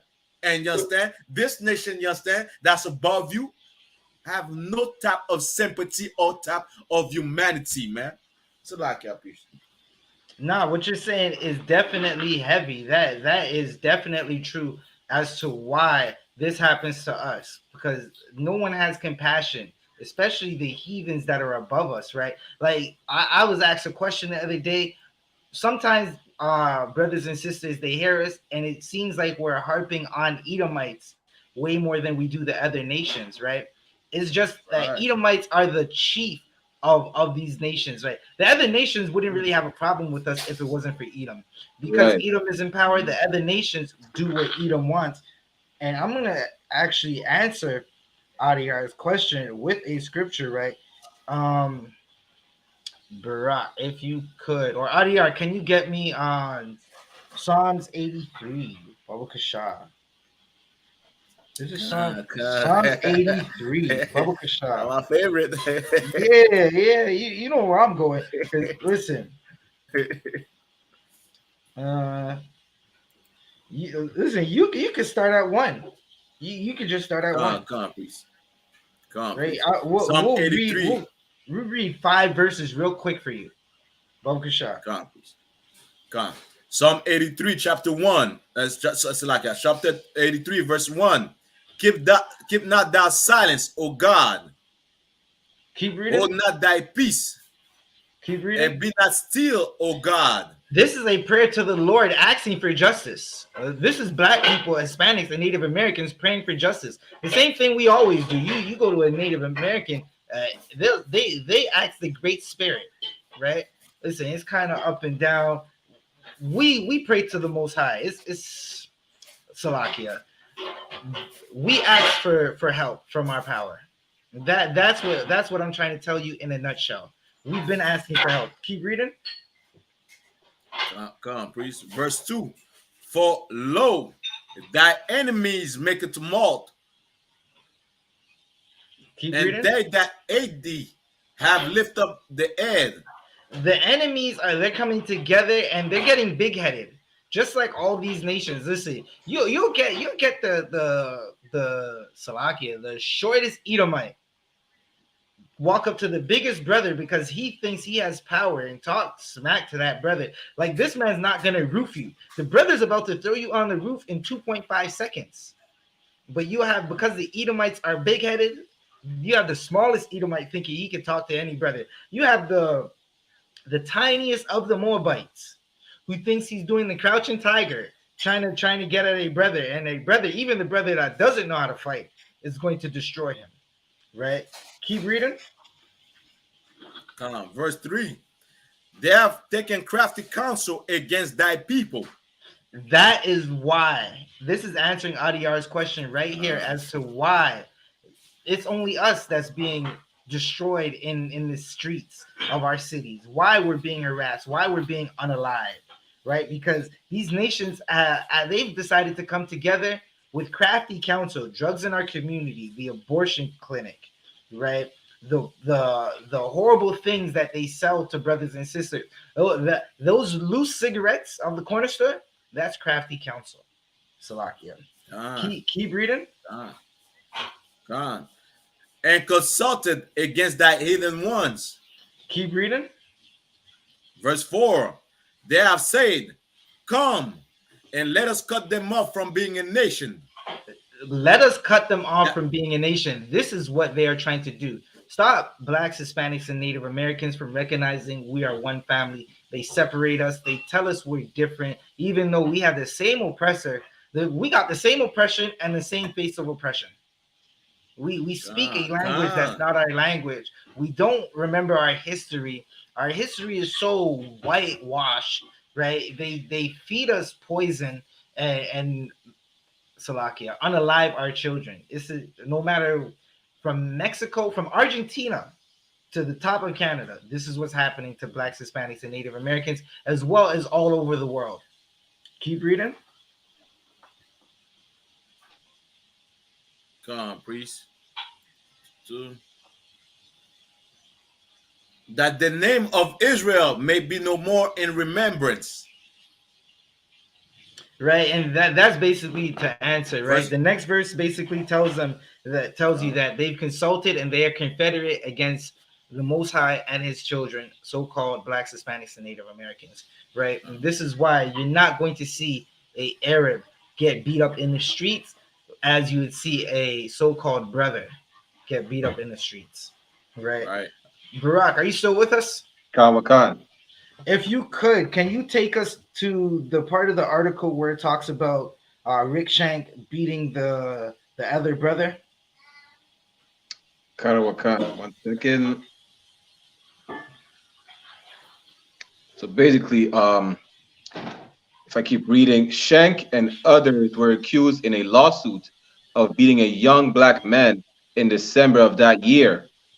A video obtained by CTV News shows 29-year-old Paul Reese being hauled unconscious from a police vehicle. His head hits the side of the police car. Once in the station, he's told by an officer, "You're under arrest. You're under arrest for assault with intent to resist arrest." Reese replies, "I never assaulted nobody." Right. Listen, that's to show you what's happening. They sent a unconscious brother into a cell and woke him up and said, "You're being charged with assault." He's saying, "What the hell are you talking about?" Right. Adiyar, you had something? Salakia, that part said the intent of resisting. You got that. The intent. How do you intend to resist? Right. So basically, it wasn't resisting, but they thought, you understand? They read it. Somehow they must read his mind. Like you about to resist. Right. You understand? So that's what intent. You understand? So that means something that you're about to do. It's not something that you did. You have an intent to do something, an intention to do something. That means something that you're about to do or you're thinking of doing. So they read his mind. Like, okay, so the question is, right? Now I'd have a question for anybody on TikTok or Facebook, right? Y'all can reply later or reply in the chat right now. How do you intend to do something? Adiyar said it's in your mind. So if it's in my mind, that means my body didn't do it yet. So how did they know he intended to do it? Right. You understand? That's the question. And where are the lawyers, you understand, that's standing up for black people, man? This is an easy case, you understand, that could be won. You understand? That's an easy case. The intent of, you understand, doing this, that means he didn't do it yet. How did you know that he was about to do it? Because he's black? Right. You understand? Like this, it's a nonsense. And hold on, priest. I just want to finish this, right? If you don't mind, priest. No, like, you got it. They play us for joke. To what, a priest? They play us for joke in Canada, right? Why? Because they think that we are not smart. They think that black people are not smart. You understand? The black leaders are not smart. We could say anything on this, you understand, report. They're not gonna catch on. But one thing that you need to know is that us in the UPK, we are, you understand, not biblical smart only. We understand what you're saying. You Damn right. We understand the language of this empire, man. You understand? We've been trained by Commander General YAHANNA, you understand, to understand what's going on. Right. You understand? It's crazy, you understand? The intent of doing something means you didn't do it yet. So how can you blame me? You can hear me now? Okay, now I hear you. Can you hear me now? Yeah, I can hear you. Yeah, we hear you now. You understand? So you understand? How can you blame me? You understand, for something I'm about to do or I'm thinking of doing? How do you even know that I'm thinking about doing that? Right. How do you even know that's my intent? Oh, he must be black. I know he's gonna fight. I know he's gonna resist. So we understand. We're gonna restrain him before we resist. He resists. They're going to knock him out before he resists. Come on. Right. So a lawyer is not gonna use that and win the case. You're gonna tell me that's gonna go in front of a judge and judge is just gonna allow it? Well, you know what? Why they do this in Canada? Because nobody's speaking for them. Nobody's standing up for Right. them. Your politician is not standing up for them. Your Christian preacher is definitely not standing up for them. And this is why they could put it, you understand, in the news article. And just like you understand, they're dumb anyway. So we're gonna say exactly what it is, put it in, you understand, in the open, and nobody's gonna say anything. That's why they do this, man. You understand?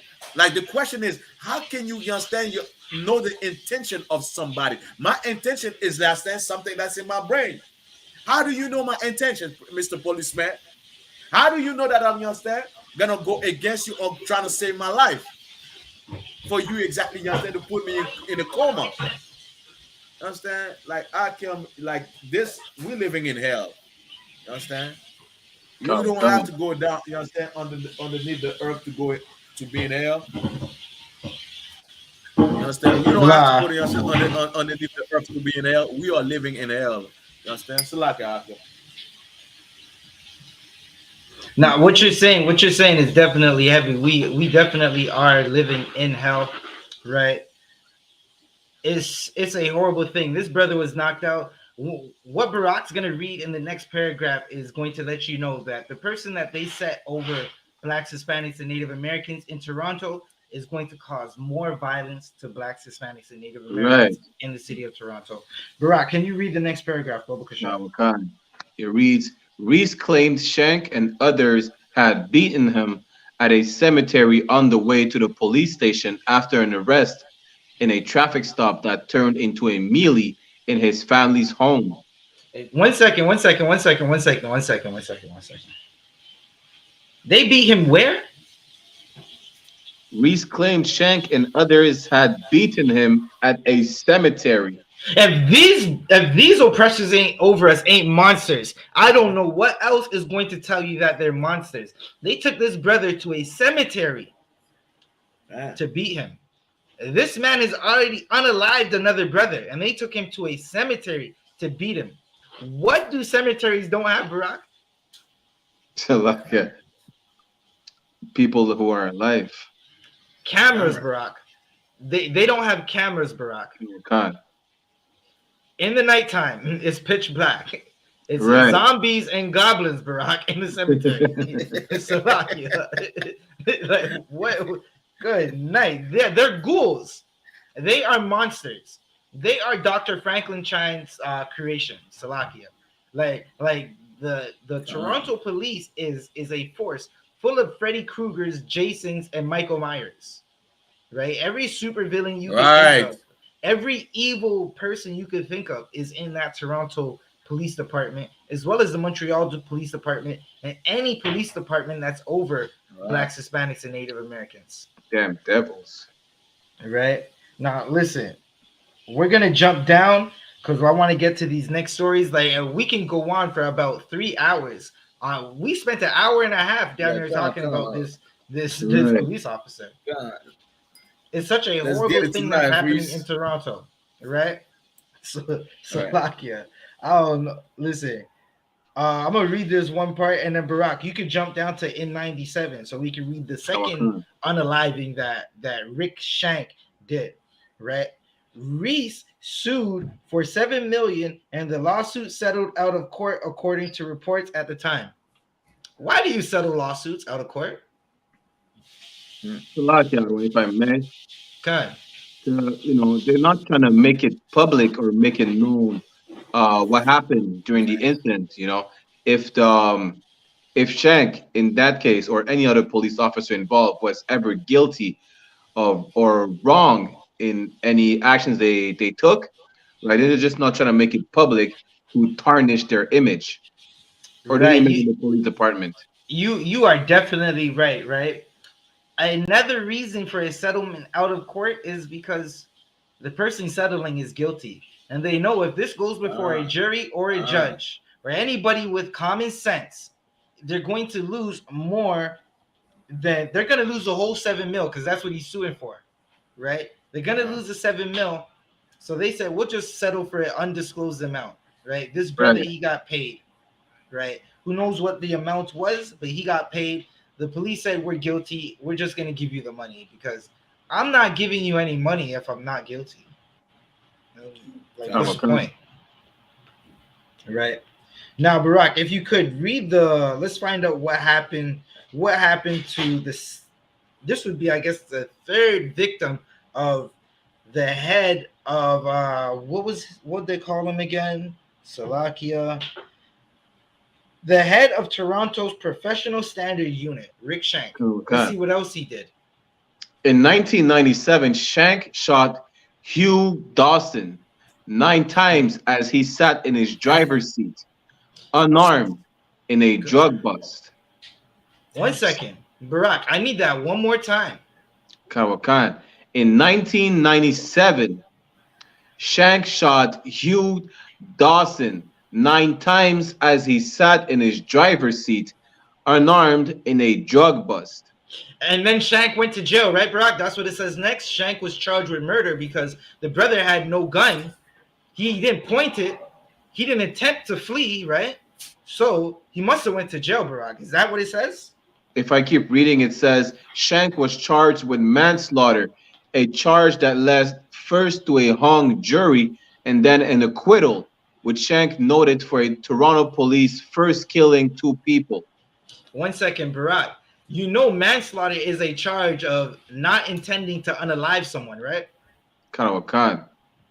9 shots does not sound like manslaughter. Right, Salakia, if I may. Just like you said, when you are charged with manslaughter, it was unintended. You understand? You didn't want it to happen. It was an accident. You understand? So, but Salakia, I don't want. No, I was just gonna say. So what you're saying is that sounds like 2 oppressors are fighting. Rick knocks out Mike. Mike hits his head on the concrete, and he's unalived. Is that what you're saying, Brock? Correct. That's an accident. An accident. But as to what we're reading, he accidentally shot the brother 9 times. Not once, not twice or 3 times, but 9 times. He accidentally pulled a bullet in that brother's body. Good. Salakia, those bullets were magical bullets. they weren't meant to hit that brother. Salakia, man, god damn, man, is this in the news, Akim? If this is in the news, we got it from CP24, which is the main Toronto 24-hour news station, right? Damn. So he shot that brother. Wow. He unalived that brother. He sent a volley of 9 to that brother to unalive him. Isn't it so convenient? Accidentally, I forgot, Barack. 9 accidental magically, right? I forgot. Isn't it convenient the charge is manslaughter? He's the professional, the head of professional standards, and his ethics and his work has been exemplary over the decade, his long career. Salakia, one. Not only was he charged with manslaughter, but then it led first to a hung jury and then an acquittal, meaning he was acquitted. You understand? He was not, you understand, found guilty of the unaliving. Right. But right, that good night. Barack, you got it. I was saying, if I keep reading, right, it says Jack Ritchie of the Metropolitan Police Association said at the time, he's had this happen to him twice. He knows what it's like. He's been through it. He must be living a nightmare. So basically, he's the victim. Wait, Barack. So the brother Salaki, I'm trying to say it TikTok friendly because I just want to go YouTube raw, right? Banned from TV, YouTube raw, but I'm trying to be TikTok friendly. He was unalived. They sent a volley of 9 projectiles out of a firearm at this brother because he didn't have a gun and because he didn't intend to flee, right? And they said this has happened to him before. He's living a nightmare. I'm just saying. I'm guessing that according to the police, the mother and father, the auntie, the cousins, who knows if this brother had children? Who knows if he had a rib or 2 ribs or 3 ribs? Who knows? He's a brother, right? they're saying it's not a nightmare for them. Right. It's a nightmare for this police officer. Like, That is that again. That shows you that in Canada, your well-being, your safety, your mental health, if you're Black, Hispanic, and Native American, is not a concern to the people in power. Salakia, the one, if I may. God. It reminds me of that Buffalo shooter, right, who was sentenced to life. Because you understand, a lot of people are gonna say, or other like, you know, mass shooters just like him, they're gonna say, you know, they're gonna always make sure that they are the victims. You know, he was bullied in school, he was, you know, it was a mistake, you understand, he shouldn't be in prison for such a long time. Whatever stupidness they're gonna come up with, you understand, oppressor or unaliver always ends up being the victim. You understand? We're the one at the end, you know, we're the one receiving projectiles in our bodies, losing our life. Instead, we're the one being buried in the cemeteries. You understand? We're the one being lynched. We're the one being set on fire.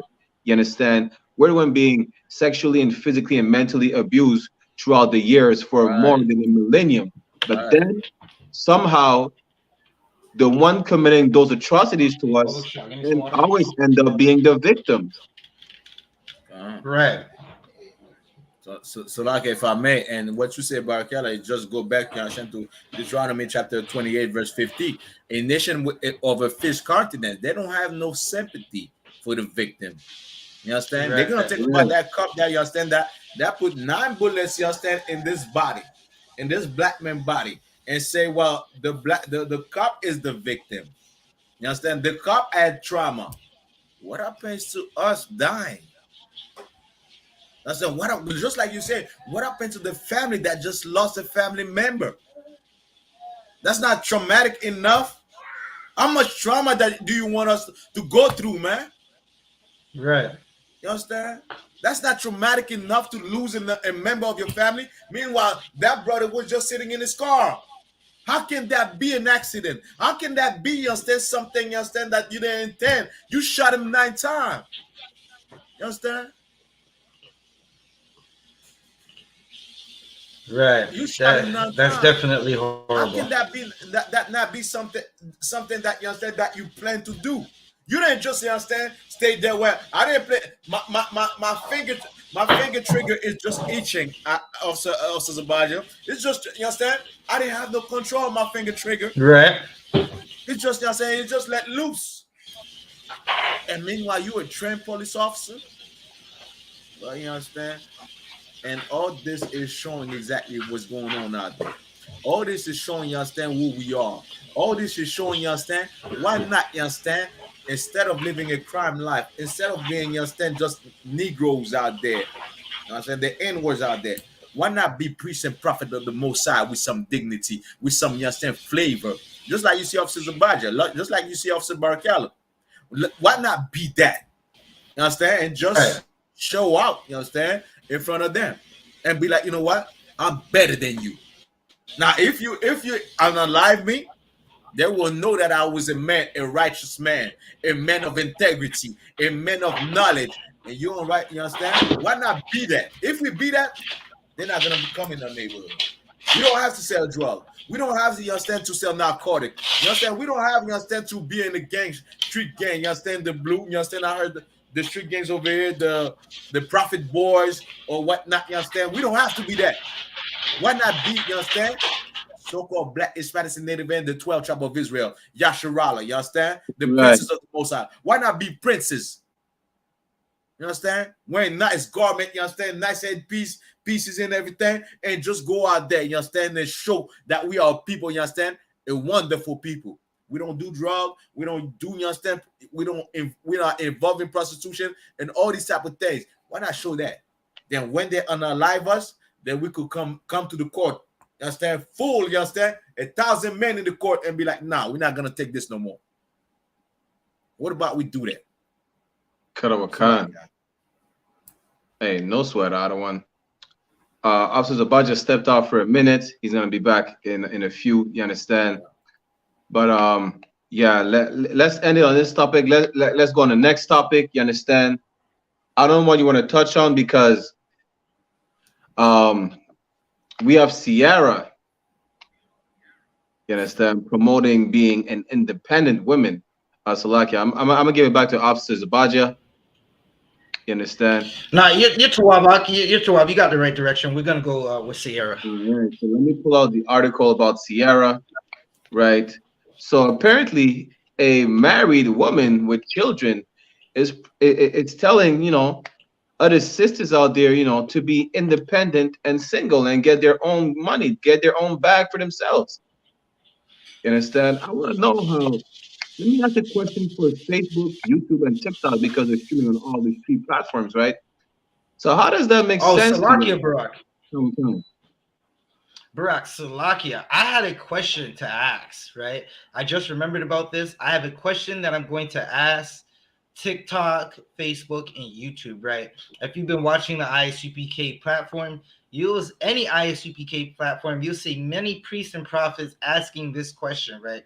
So the Sovereign Poverty Law Center labels the I.S.U.P.K a hate group because we say that the Jews are blacks, Hispanics, and Native Americans, and they're not the people in Israel right now claiming to be Jews, right?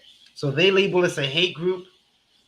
The police are killing unarmed black people, right? So the question is, should the police be labeled a hate group for the things that they do? Basically, they're killing unarmed black people.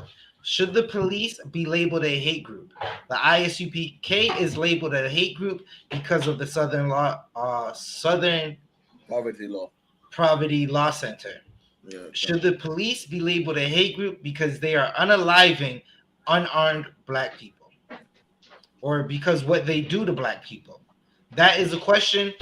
You can respond to this question in the comments. Right. All right. All right, Brock, you can go back to Sierra. That was just the question I wanted to ask everybody. Okay, no, the other one. Real quick, my question was like for TikTok, Facebook, YouTube, how do you think about, a woman promoting being a single, independent, black woman? Because that, her music is mostly like push towards like so-called blacks, Hispanics, and Native. You understand? Right. So, Well, I definitely hear you, Barack, and let's find out if they're gonna answer. Right. So now right. we got to get into this article. I'm gonna post a picture in a second, and Barack is going to read the article. I got it whenever you're ready, other one. Khan, you can read it. So Sierra married with children. So like there's an echo on TikTok. It might be whoever has it in the background. Okay, essentially, you don't even have to have your laptop up because if you have your headphones in on TikTok, the TikTok stream is faster than the StreamYard. Yeah, come. So you could just turn down the laptop. You don't even have to have that volume up at all. So there'll be no echo. Because I have my headphones in, but I just turn it down regardless. Yeah. So like that was my bad. That was my fault. Nah, you're too up. So if I read the article right, Sierra married with children faces backlash after teasing new song for girls that don't need no man. Good night. Even the title is controversial in the first place because you're married with children and you're promoting girls who don't need no man.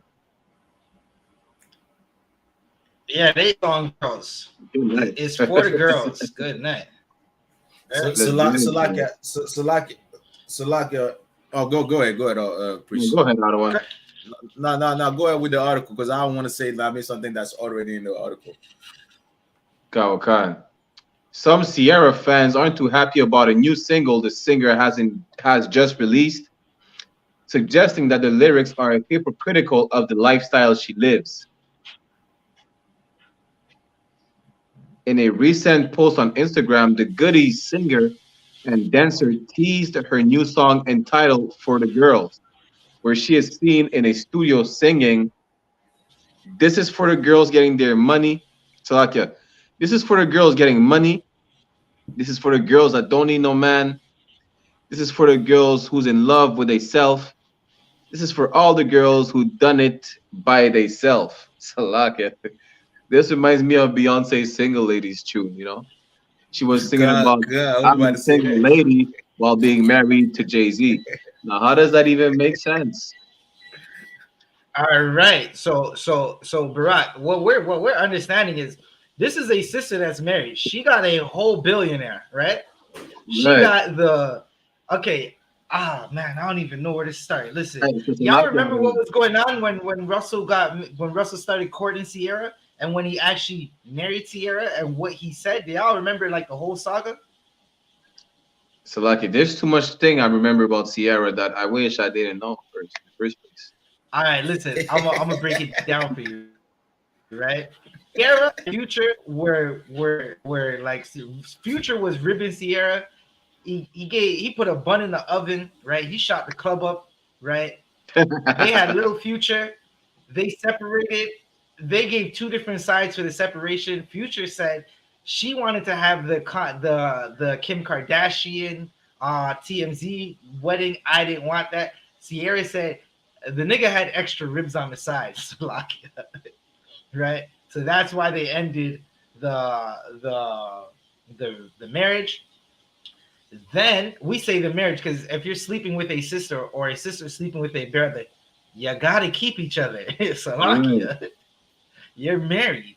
You're doing what married couples do on the marriage day. Like on the wedding, you go and consummate the marriage. How do you consummate in marriages but acting like you're not married? Salakia, right? Right. So, 1 second, just saying, is it better to take refuge? I'm not even reading. I'm Salakia. Forget about it. Right. So Future and Sierra split. Sierra got Russell Wilson. They started courting. They're dating. It was public. It was mad public. Russell Wilson said, "I am not tying fire or tearing fire to Sierra until we get married because I am a Christian and I want a Christian woman." Right. The whole earth said, "That's what we want." None of the sisters are doing that. The sisters are sleeping with people they meet outside of the club. Right. Listen, I'm gonna take 2 seconds to say this. It's a big deal. Get yourself 1,000 followers and go live on TikTok, Salakia. Salakia, if I may, Good. if I may, you understand? Like, according to what the person is saying, you understand, on TikTok, Hashem is supposedly Yahweh, right? You understand? We don't Salakia. It sounds like the purple people eaters. I just didn't even want to respond to it. So Salaki, Can you hear me now? Khan, I can hear you. Can you hear me now? Khan, I can hear you. Hashem is exactly, you understand, according to these people, you understand, it's Yahweh. You understand? We don't call him Hashem. We call him Yahweh. You understand? The real name of God. And you understand, we don't worship Christ. Christ, you understand, we give him his props, in other words, you understand? We give him his props because he's the son of God as much as we are son of God. But he did something that you're not going to do, and you claim to follow Hashem. What you're not going to do is do what Hashem, Salakia, you understand? Hashem said, which is, you understand, if you're a woman, follow your man. You're not going to do that. You understand? And if you're a man, you're not going to do that. You understand? You're not going to give a man props. We don't worship man. We don't worship Christ. But we give Christ his props because he's the King of Kings. He's the leader of this nation, man. You understand? He's the leader of Israel. He's the one that died for us. You understand? For us to come back together, man. You understand? That's not idol worship. You know what's idol worship? Calling God Hashem. Go ahead, Salakia. Salakia, if I may, this is a nigga. You understand? Akim, we don't even have to respond to him. Right. That's basically what I was gonna say. Like, I read the comment thinking they were speaking on what we were speaking on. It sounds like one of them purple people eaters, clout chaser. You're a clout chaser. Get you 1,000 followers and go live, Salakia. Right. But the people have been watching. They want to hear what we're talking about, so we're gonna bring it out, right? This is basically a story of Sierra. So Russell Wilson and Sierra, they got together. The whole earth, like all the sisters, said they want a Russell Wilson because he doesn't want to tie fire until he's married. And he wants to take care of another man's child. Now listen, shout out to the brothers who are doing it, right? because you got to be strong to take care of another man's child. But Russell Wilson, he was simping. He was taking naked pictures with another man's child, and Good Sierra night. was co-signing Wow. it. Good night. Right now, Salaki, where were we going with this? Sierra, she's had her millionaire, damn near billionaire husband who took her in when she was a baby mom's off the street, right? She didn't want to be Future's rib anymore. She wanted to be Future's baby mother. So that's what she became. And Russell decided to take her in off the streets, right? If you look now, she's back in the streets because she's telling these women it's okay to be single and get that bag on your own. Like, that's what's happened, right? There's actually a clip of Russell saying he liked Sierra because she acted independent. Now that's a whole nother thing to break down on that kind of brother, right? Lord be with you. So like if I may, like there's a clip also of Sierra saying, well, you know what? I wouldn't be nothing without that man. Right. There's a clip, there's an interview she did where she, you understand, saying, well, I wouldn't be nothing without that man. That man is my life. Meanwhile, she's teaching, just like Officer Barkella say, you understand? All my single ladies, all my single ladies. Meanwhile, that man, that damn broad is married to Jay-Z. You understand? Right. You understand? And being in a good relationship with that brother. You understand? That brother had, you understand? There was a story about that brother has, you understand? You understand? Fornicated with Rihanna. She still stuck with him. She didn't leave him. You understand? There's you understand? Words where Jay-Z, you understand, had sex with other women. She took it and she didn't divorce him. But she'll tell you exactly, you understand? You understand? To divorce that man, or not even to be affiliated with that man. Why? I'm gonna tell you why. You understand? If I may, I can. This music industry, right, is run by Jewish people. Kanye West said it, right? Yiddish, you understand? Jewish, Yiddish, same thing. You understand? Kanye West said it. It was banned for it. You understand? Meanwhile, these people purposes. Oh, come, still like it. You understand? I'm not too used with TikTok. You understand? Still like it. You understand? You trying to go back from YouTube? You understand? It's all good. But you understand? Come, what's I in Christ? But you understand? Those people, you understand, promote a lifestyle to us that is destructive to us. Right. That's what they do. This is why, you understand, you get in the music industry by them, under them. There's certain things, you understand, that uplift black people, you understand, that you're not gonna hear. Like the music that you used to listen back in the day, that some of them we used to, you understand, some song used to uplift black people. You don't hear those type of music nowadays. Why? Right. Because all the promotion that, you understand, that they have is to destroy the black community. Is to destroy, just like Officer Zabaj read about, you understand, Psalm 83. This plays exactly in the role of Psalm 83. Why? Because the music that we listen to there is about our destruction, what will destroy us. Meanwhile, if we speak, you understand, if just like you listened earlier, you understand, Officer Zabaj and Officer Barkella made a song, you understand? All my niggas chosen, all my Negroes chosen, all my ninjas are chosen. You understand? Right. So you hear this song. This song will not be playing, you understand, in those industries, in those, you understand, and you have a contract with them, you not be able to play. Let me unalive my brother. Right.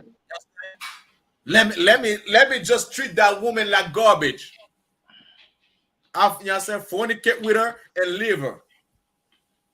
Yet, me, myself, if I play those music, if I make those music, my life will be straight. My kids will go, you understand, to now college and universities. Yet your children, you understand, will go to jail. That's what's going on out there. This is why she made that song, you understand, yet living a double life. Because the music industry, you understand, is not gonna allow her, you understand, to promote black family, to promote black wealth, to promote, you understand, like black, you understand.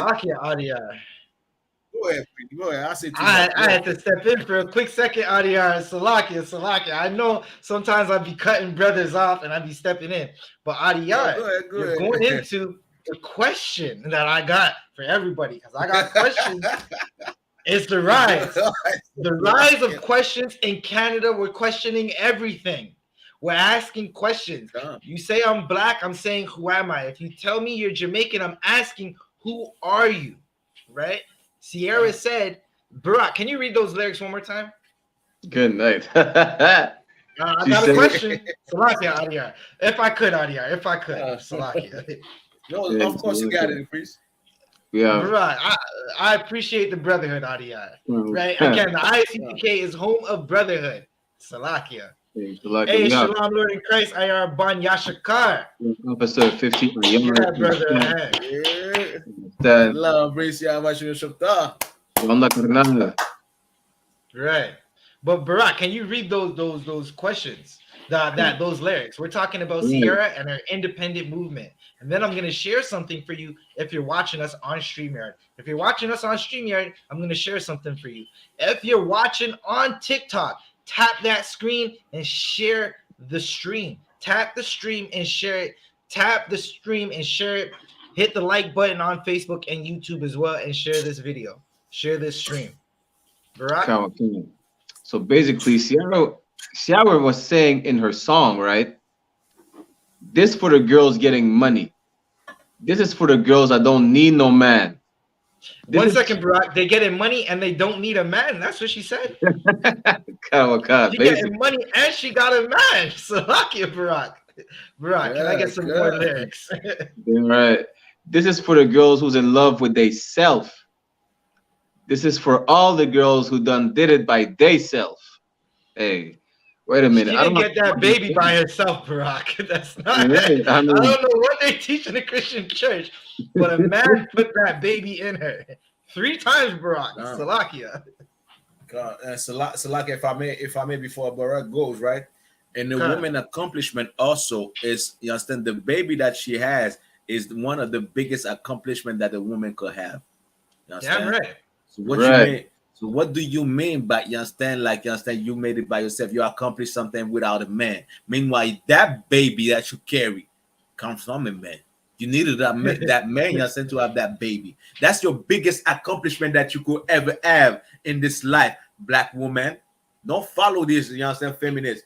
But your baby that you carry from that man is one of your biggest accomplishment. So like it. Listen. Ayar say we all fun yum here. Damn right. Ayar is not Yashakar, it's Ayar ban yam yan. Salakia. Well, I think Barack Al is Yashakar, really, but I don't know. Yeah. It's up in the air. Good. Right. I might be benching by 2. Right. Listen, we'll figure it out. Good. Barack, was that it for the lyrics? For the lyrics, it says, that was it. Then she says, she then spells out the word independent before the chorus begins to play. This is for my girls. This is for my girls. A. The singer then sings in the video while the record plays. This is so good. And some fans appear to be like the song by signifying their nod of approval.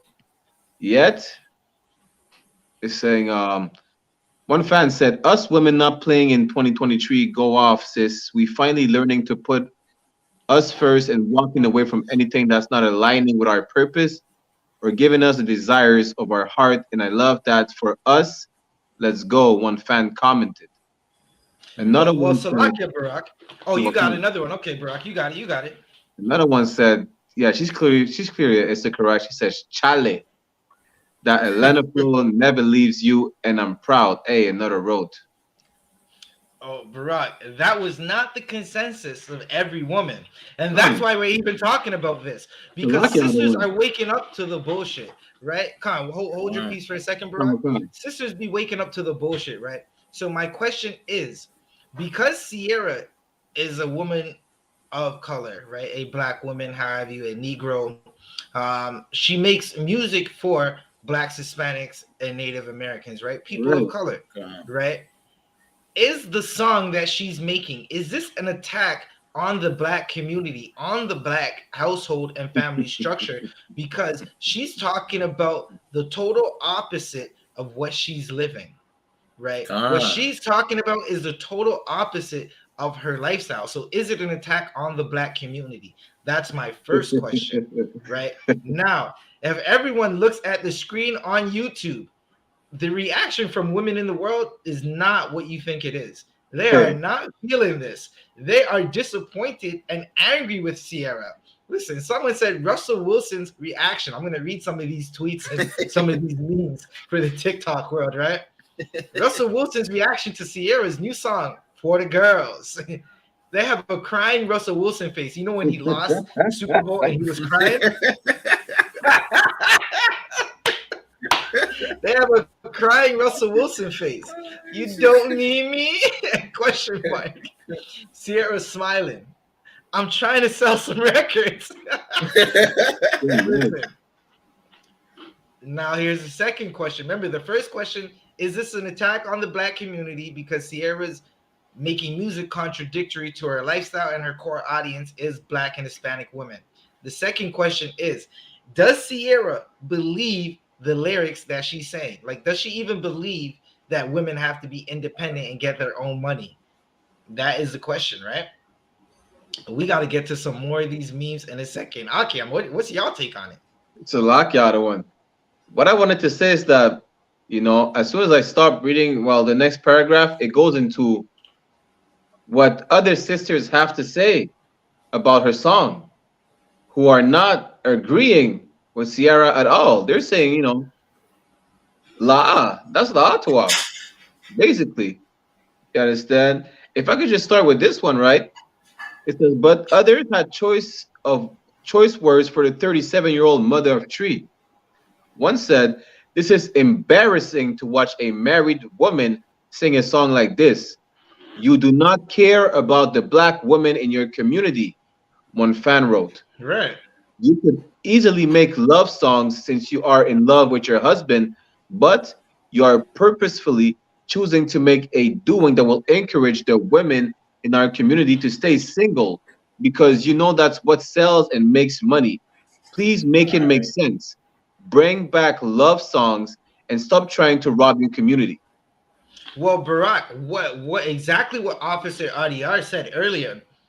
The little hats run the music industry. Kanye got banned for saying there's like certain people that run certain industries that target black people, right? Hispanics and Native Americans. What Sierra is doing, she's promoting what her managers and the people who she's signed to want to say. She's not promoting her own view, right? When you listen to Caucasian music, European music, it's never about their women being single, right? You got let's see, Taylor Swift. Taylor Swift is making you, even though Taylor Swift is going out of bad relationships, right? Or what she deems as a bad relationship, she'll make a song about the breakup and how she's trying to find new love. I would She's not never making Salaki. As a musician, you listen to a lot of things. I work in the construction site, man. The music radio is playing Salaki. I don't ask me. I don't know. I'm a music head. I feel you. Right. So when you listen to the other culture and the music they make, they don't make music about separating from their men. They don't make music about breaking up families. They don't even make music about trapping. Well, now you got youth around the world trying to make rap music because they realize that black people just let anybody in their own event, in their own culture, so they can take it over. So everyone's trying to make rap music, right? Done. You understand? And, and just God, go ahead, please. Go ahead. No, you got it. You understand? And just like I was saying earlier, you understand? And also Barakala, you understand? You put the meme, you understand, earlier, you understand? She's just trying to sell some records. You understand? Just like you understand the brothers now, I mean, that making like let's take Young Jeezy for example. Young Jeezy talks about drug, you understand, going, you understand, narcotic, you understand, going to jail and everything. Meanwhile, his children are going, you understand, to universities. Right. Understand? So they're just trying to sell records because this is a means for our people. You understand? Like our people got sometimes, like you're saying, these places type of environment, they have to sell out. They have to sell out their own.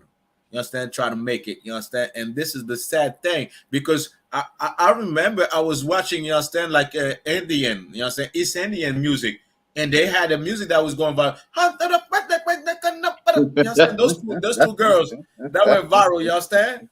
They didn't have, you understand, no context, but we didn't even know what they were saying. Now every TikTok, you understand, like we see a bunch of TikTok, you understand? So you understand, it has nothing. It had nothing. They were singing about Ali. Yeah, exactly. You understand? They're like Ali. I didn't even. We didn't even understand nothing. But for some people, the remix they did was jamming. God, exactly. That's what I was about to say. That thing was bumping. You understand? Like, you understand? But for us, the thing that happens, we gotta speak about a destruction. You understand? Right. We gotta speak. You understand? We gotta speak about a destruction. About, you understand, thing that would destroy us. And this is where, you understand, the other nation were like, well, look at black people.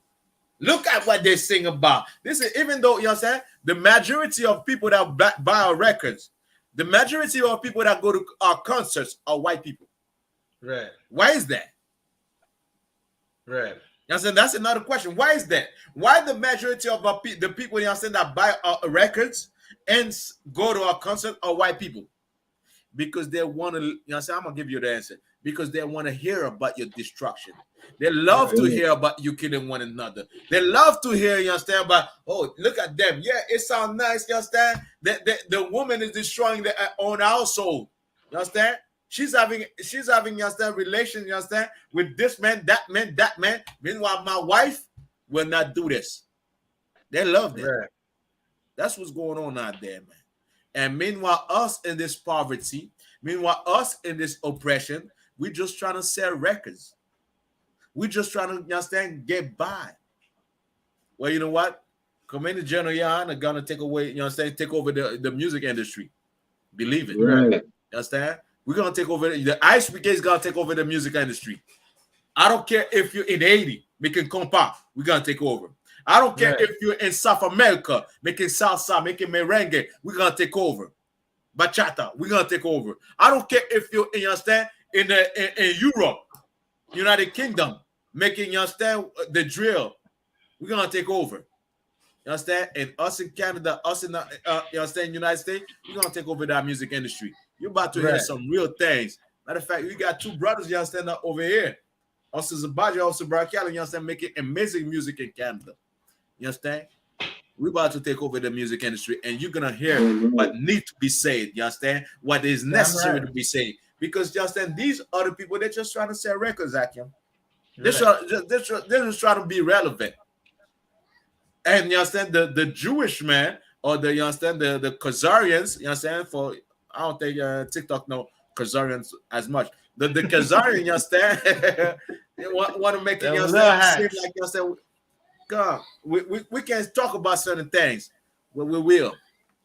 We're gonna take over these things, you know. We're gonna take over everything. Right. I said, let Ciara do her thing and whatnot, you understand? Because she's on contract. You understand? She's on contract. If she doesn't do these type of things, she will not be paid. And if she go outside of that, she'll become like Kanye with it. They'll take, you understand, take all this money away from her. They'll take the immense money away from her, and so on and so on. She'll be like Kanye West. You understand? But you got men that don't fear. That's gonna take over the music industry. So like, right, if I would just add too, right? Ciara is making this music so she can get back in the music industry because her music is subpar at best. The last time she had a buzz was when Future was writing her music. Right now, listen, I want to. Ayar Banyashikar, he said they think our struggles is amazing. Damn right, right. We got. Listen, I'm about to respond to some of these comments. I don't do it all the time. Lexi, tap the screen. Lexi, I see your question, right? But I got a question for you, Lexi. And I answer your question if you can answer my question, Lexi. Tap that screen first, Lexi. Right? Do you think that the music Sierra is making about single ladies and single women not needing men, is it an attack on Black and Hispanic and Native American households and family structures, seeing how it's the music she's making is the opposite of how she's living? Sierra has a man. She needs a man. She said it herself. So do you think the music that she's making, the new song for the girls, is it an attack on the Black family? That's my question. Right. Slovakia, where are we? Barack, you got anything? No, okay. I'm just gonna read the article more, but I just want to say Sierra hasn't been that relevant ever since she was with Bow Wow. Right. Right. I mean, I'm trying to even remember. The only thing I remember about her really is her last songs that she had that were actually like gave you that old Sierra vibe. Because remember, Sierra had a vibe where she was the girl that was in the party, right? She was making the dance music, right? It wasn't really like it wasn't really about sex. It wasn't about tying fire. It was more like dancing, having a good time, right? And then she fell off, and then she met Future, and her music kind of got back to that it's about a party kind of vibe. That's what I'm trying to say. It's mediocre at best right now. Right, but that's what I'm trying to say. I mean, ever since like she was not with Bow Wow anymore, you know, nobody really heard about her until she got with Future. So it's like, you know, I guess she's trying to get back, you know, she's trying to get the status that she had before, but I mean, it's not going well for her. It's like, you know. And well, let's look at this meme, because the ladies are not feeling it, right? If you look on YouTube, on our YouTube right now, we're streaming live on YouTube. We posted the meme. I'm gonna read the meme for TikTok. It's some sister who, she on TikTok, right? And she's basically making a video towards the meme of Sierra, and it says, "Sing one thing but live another." Good night. And that's how they feel about it. Let's see if we can find another one. If I keep reading the article, it says another fan wrote, "You married though, sis. Like, you're talking about being single, this and that, but you are married. So what are you talking about?" So it's just like Cardi B saying, you know, in her song with the male horse, right? It says, "I don't cook, I don't clean, but I got a ring." I mean, you got a ring, and there's plenty of videos of Offset filming you cooking and cleaning. So what are you talking about? Right. That is definitely true. She said, "I don't cook, I don't clean." Offset took up the camera and said, "Who you lying to?" Offset said, "I'm not going out like that." He took the camera and said, "Yo, cap, you're capping, babash, cap." Yeah, because it's Offset. He didn't want to be called off-simp. He wasn't being called off-simp in that moment. He said, "She capping, y'all." Listen, Offset, I'm about to say he a real nigga. He said, nah. He said, no good. Salakia. He's not 100% simp. Right. We got a next one, right? We are definitely over the 2 hours, so we're not going to be going into the Drake the Drake story. We did have a couple other stories, but we spent so much time on Killer Police in Toronto, right? Right. So this one says, right? This is from. No, you're not getting no fame. Listen, we're not giving them no fame. Hey, Shalom, Sawab, Yahweh Shavir Shabra Kavam. Hey, Shalom, Lord in Christ. Okay. Right. This one says,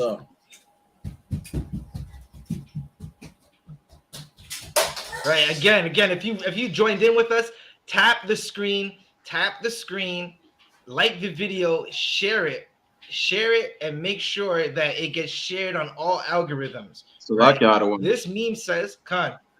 Just to come back on a Cardi B comment that I just made, because Sawab is Shamai one, right? He said she's just getting paid to push an agenda because Dominican women have always cooked and cleaned, especially our women raised in DR. So Cardi B definitely camping. So somebody, right, and that's Salaki RDR? So like, is there a way we could just like when we do these live, we could just understand like tag those, you know what I'm saying? Let's say, you know what I'm saying, we do a live about, you know what I'm saying, these celebrities. Is there a way we could just tag them, you know what I'm saying? You know what I'm saying? We never know if they're gonna come in and everything. We'll figure it out. We could come look on. into that. I highly doubt these celebrities are coming in. They ain't built like that. Only the UPK is built like that. Right? So this is what I say, right? Sierra, please stop this now. We're tired of being independent. We want it like yours. Please stop promoting this. I'm reading it in a high-pitched voice because I'm trying to show you the urgency of what these sisters are saying, right? She said, we want a life like yours. That's telling. Sisters don't want to be out in the streets cold. They seen what the Ukrainian women just went through. Right. They don't want that. These sisters are waking up. They've been running. No, go ahead. Finish. You could finish up, please. I was just gonna say, a wise man told me that these sisters have been running around with their heads cut off for so long. They've been sold everything, and now some of them are waking up. They're waking up to most likely. Listen, I'm just gonna put it out there. The only reason these sisters are waking up is because they're hearing what Commanding General YAHANNA has been saying and what the men of the Lord have been teaching. Right? They're seeing women in the streets walking around and not acting like, I'm gonna just say slurs, right? Like 304s, right? They're not acting like Amber Rose, right? And they're wondering, these sisters seem happy, right? So they see the sisters in the UPK. That's what I'm trying to say. And they want the good life. And this sister said, we want a life like yours. Please stop promoting this type of music when you are going straight home to get loved on. And what I wanted to add, priest, you understand? What I wanted to add is like most of the sisters, you understand, or the women that are there, you understand, like dealing with prostitution, you understand, dealing with, you understand, like all type, you understand, of violence, you understand, sexual behaviors, you understand. They don't want that lifestyle. They want to come back to a man, you understand. They want to come back to a man that loved them and they could love. You understand? Like, I know you think, you understand, these women that are selling their bodies and everything, giving out their bodies, that's who they are and that's what they want. They don't want that. They want what Sierra has. They want what, you understand, Rihanna has. They want what, you understand, like Jay-Z, you understand, like Jay-Z woman had, which is having a man and coming back to that man and be like, you know what, baby, I love you. Baby, I care about you. That's what they really want. You understand? It's just that because of the nature, the environment that they're living in, you understand, what they've been going through. Of course, you understand, there's certain things, there's certain choices they won't be able to make. You understand? They won't be able to make, you understand, because, y'all could hear me? Yeah, you're talking. Okay, come. There's certain decisions that they won't be able to make because why? They don't have no head, you understand? They don't have no leadership. But these women don't want to be, you understand, living that life. No woman want to be like, you know what? I just want to be a H-O-E. No woman want to say that. You understand? She want to be something, you understand? Like, I love that man and he loves me. I know, you understand, where I'm going back, you understand, at the end of the day, I'm safe. But because of the trauma, because of this environment, because of this empire, of course they'll be doing some evil things and everything. But these women want what Sierra has. And that's what they're realizing. They're realizing the hypocrisy of Sierra because what? Sierra is living a good life. You understand? Having a man. She made an interview. I can go look up the interview where she said, I wouldn't be, I'm grateful for that man. I wouldn't be, you know what I'm saying? I don't even see where I would be without that man. That's what Sierra said in the interview recently, you understand? Now, they're seeing that. They're realizing, you understand, well, you know what? Meanwhile, you're telling us, you understand, to leave the man that I'm with. That man that I'm with, treat him like garbage. Yet you have a man, you treat him like everything. You treat him like he's God. Yet my man, you tell me, you understand? Just leave that man and have fun. I fornicate with everybody. That's what you're telling me. They're realizing this, man. You understand? Right. And you artists, you have a job to do as an artist. Is change the mentality of our people. Salaki out of Change one the now. life of our people. Go ahead. Hey, we have Officer Yatazar in the chat.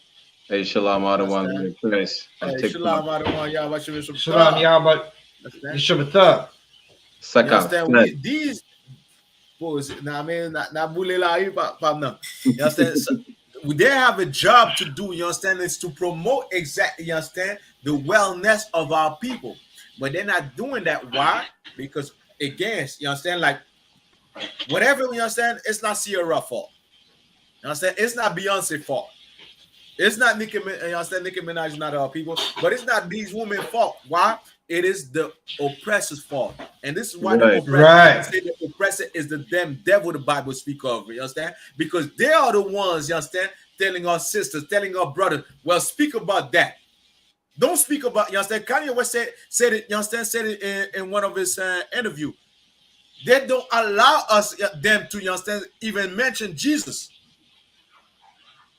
Yet they're gonna allow them, you understand, to mention, well, you know, kill another black man, sell drug to another black man, live that black man, you understand? You Right. self-made. You self-made, you understand? So you don't need a man. You are a feminist today. Yet they go back to their man, they go back to their house and enjoy a family life. You understand? Well, this is about to end because we're taking over, man.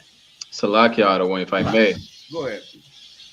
You know, that's great that you say, you know, it's our oppressor's fault, it's not the woman's fault, because even Cardi B admitted that she doesn't like, you understand, what she's portraying in her music, the image that she's portraying in her music, you understand, that so-called female gang member, that's that stripper lifestyle whatsoever, she don't condone that. She's not happy portraying that image, you understand, but she knows that she has to do it to get paid, because otherwise she doesn't get paid, you understand. She knows that's what Right. sells.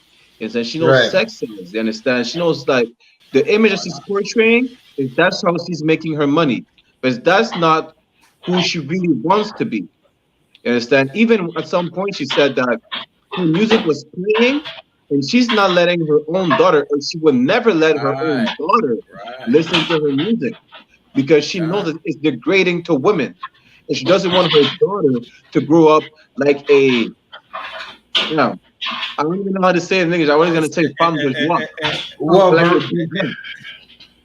You understand? A pleasure worker. like a pleasure worker. And instead, Right. I just this made is something funny for like this, TikTok right now. right? We have to be careful because we're talking on TikTok, right? But she doesn't want her daughters, you know, to grow up and slide down the hill, you know. And I'm not talking about, you know, being no firewoman. You understand? Right. Now, Barack, what you're saying is definitely heavy, right? Because that goes to the questions that we were asking earlier. Seeing how Sierra, we got to ask the question again. If you came in, tap the screen, share the video. All comments are welcomed, right? If okay, Salakia, the question was, Sierra is married. She has a family. She's making music that is contradicting her lifestyle, right? Her music is marketed to Blacks and Hispanics. Is it an attack on Black and Hispanic family structure and Black and Hispanic families, her music that she's making right now? That was the question, right? You can clearly see that the sisters aren't feeling it. I'm going to read one more tweet, right? If you're on YouTube, you can see the tweet. I'm going to read it for TikTok. This sister says, no, that Sierra song is kind of crazy. And she has built a family brand to still be making great value single ladies, right? You're finding out they don't want to hear this song.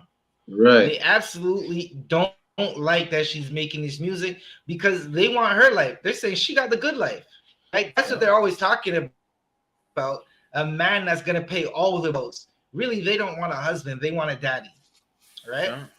That's what the modern women want. They want a father. They don't want a husband. They want someone who's going to take care of them and just let them do whatever they want, like most weak modern fathers do. Yeah. Right? Salakia priest, they want to Khan. priest, if I may, they want a sugar daddy. Understand? Right. Because Right. they want somebody, you know what I'm saying, even though, you know what I'm saying, that man is gonna give them everything, they want somebody that they're gonna give that, you know what I'm saying, that box to as well. Right. And they're gonna give it to that man that's gonna give them, you understand, opportunities or open the doors, or let's say like she needs like $500. Well, he gave me $500. I'm gonna give him my box. All this is about to change. Salakia. They just give the box to the sugar daddy as an exchange. They don't really want to. They want to give it to the. Wait. They say the dusty brother. Salakia. 1 second. They say the dusty brother in the neighborhood. That's who they really want to give the box to, because he's breaking beds, while the sugar daddy, he's just coming with the money, and they gotta exchange, right? It's a value exchange. Salakia. Salakia, the one. The way you said that is like, you know, just like Officer Ayar said, you know, they're really women of pleasure, because if you're giving your box in exchange for money that the sugar daddy is providing, you understand? I mean, good night. I mean, I don't even know how to say it, not to get canceled on TikTok. I'm just saying, you know, you're a woman of pleasure. You're in Creole, we say boozing. You understand? I'm gonna just put it like that. You understand? Because it's like, you're a street worker at that point. Right. You understand? And one more thing, I'll say shalom to Shalom Loading Christ to Trooper Takan. He's on TikTok. JR Craze. Right. Now here's the next thing. What y'all were bringing out earlier was heavy, because a lot of these sisters want to be making this music. Unfortunately, Chappelle made a joke, right? And I forgot what neighborhood he was talking about. I think it was Chicago or Philly, right? And he said he goes to Chicago and Philly and tells them the truth, right? And this is a joke, but there was damn near some truth to what he was saying. He said, I go and tell them the truth. I go and tell them. I'm not going to say the joke like how he said it, but Chappelle basically said, I go and tell them that you need to play basketball, sing, or rap to make it out of this condition that you're in. Right? And to a brother and sister in the world, that is the truth to them, because that's all they see. That's all they know. To a brother and sister in here, we know to get out of this condition that we're in, we have to serve our God, serve our Lord, right? Now, I get we've been talking and cracking jokes in this podcast, but at the end of the day, for Black people, Hispanics, and Native Americans to get out of this condition, we gotta serve our Lord, right? Sierra don't want to be making this music; she wants to be selling records, right? But she knows that because of what's marketed and who we are, right? They market a certain thing to us. And it's a shame that brothers and sisters feel they have to make a certain type of music or live a certain type of lifestyle to get out of the condition that we're in. When all you got to do is just go downtown in your city and look for the I.S.U.P.K. There's somewhere there on the corner on Saturdays. Or go on YouTube and type I.S.U.P.K. and the name of your city and find the school in your city, and you'll find out how to get out of oppression. And you don't have to make music like Sierra, right? We're definitely over the time. Listen, we were going in. We had a solid crew that was rocking out with us the whole time on TikTok. Get a TikTok viewers a hand, because they've been rocking out with us. Give our viewers on YouTube and Facebook a hand, because they've been rocking with us. We're going to be doing this again next Sunday around the 5 o'clock hour. We also teach class on Saturday nights, 8 p.m. to 10 p.m. Next Sunday, we have the Feast of Purim. So we may not go live unless we go live earlier than 5 o'clock, like, 2 p.m. whatsoever. As a matter of fact, next Sunday, we would not be even available. We have the Feast of Purim, and me and Officer Adiyar, we're going to the Native Museum. Okay, let's see. Well, we will be live on Sundays, usually outside of the Feast of Purim. We got the Feast of Purim going down. It's in Toronto. DM I.S.U.P.K. ISUPK Canada for information for the Feast of Purim in your city, in Toronto and in Montreal. If you want to get the information for where you can go to attend, right? After that, we got after Purim, we got Passover. Passover is going to be April 1st in Raleigh, North Carolina, 500 South Salisbury Street at the Downtown Convention Center, Raleigh, North Carolina. Check out all ISUPK social media and the websites that we got, and the YouTubes, and it's everywhere where we share information, so you can get information on the events that we'll be throwing. Right. Again, we want to give a shout out to everybody who's been watching. Tap the screen some more for us. Like this video some more. Videos some more. Con. One more thing, real quick. You understand? Tomorrow, you understand? As every Monday night, you understand? 8:30 p.m., 9:30 p.m. Pacific time. We have La Pura Neta. It's then hosted by Officer 500 Malakma, myself, Officer 500 Barakiala, and Officer 50 IR on the YouTube channel UPK La Pura Neta. We're gonna be on Facebook and TikTok as well. You understand? So tune in every Monday, 8:30 p.m., 9:30 p.m. Pacific time. You understand? That's about 11:30 or 12 a.m. You understand? Eastern time. Tune into La Pura Neta every single Monday. The voice of la raza, la voz de la raza. Orale.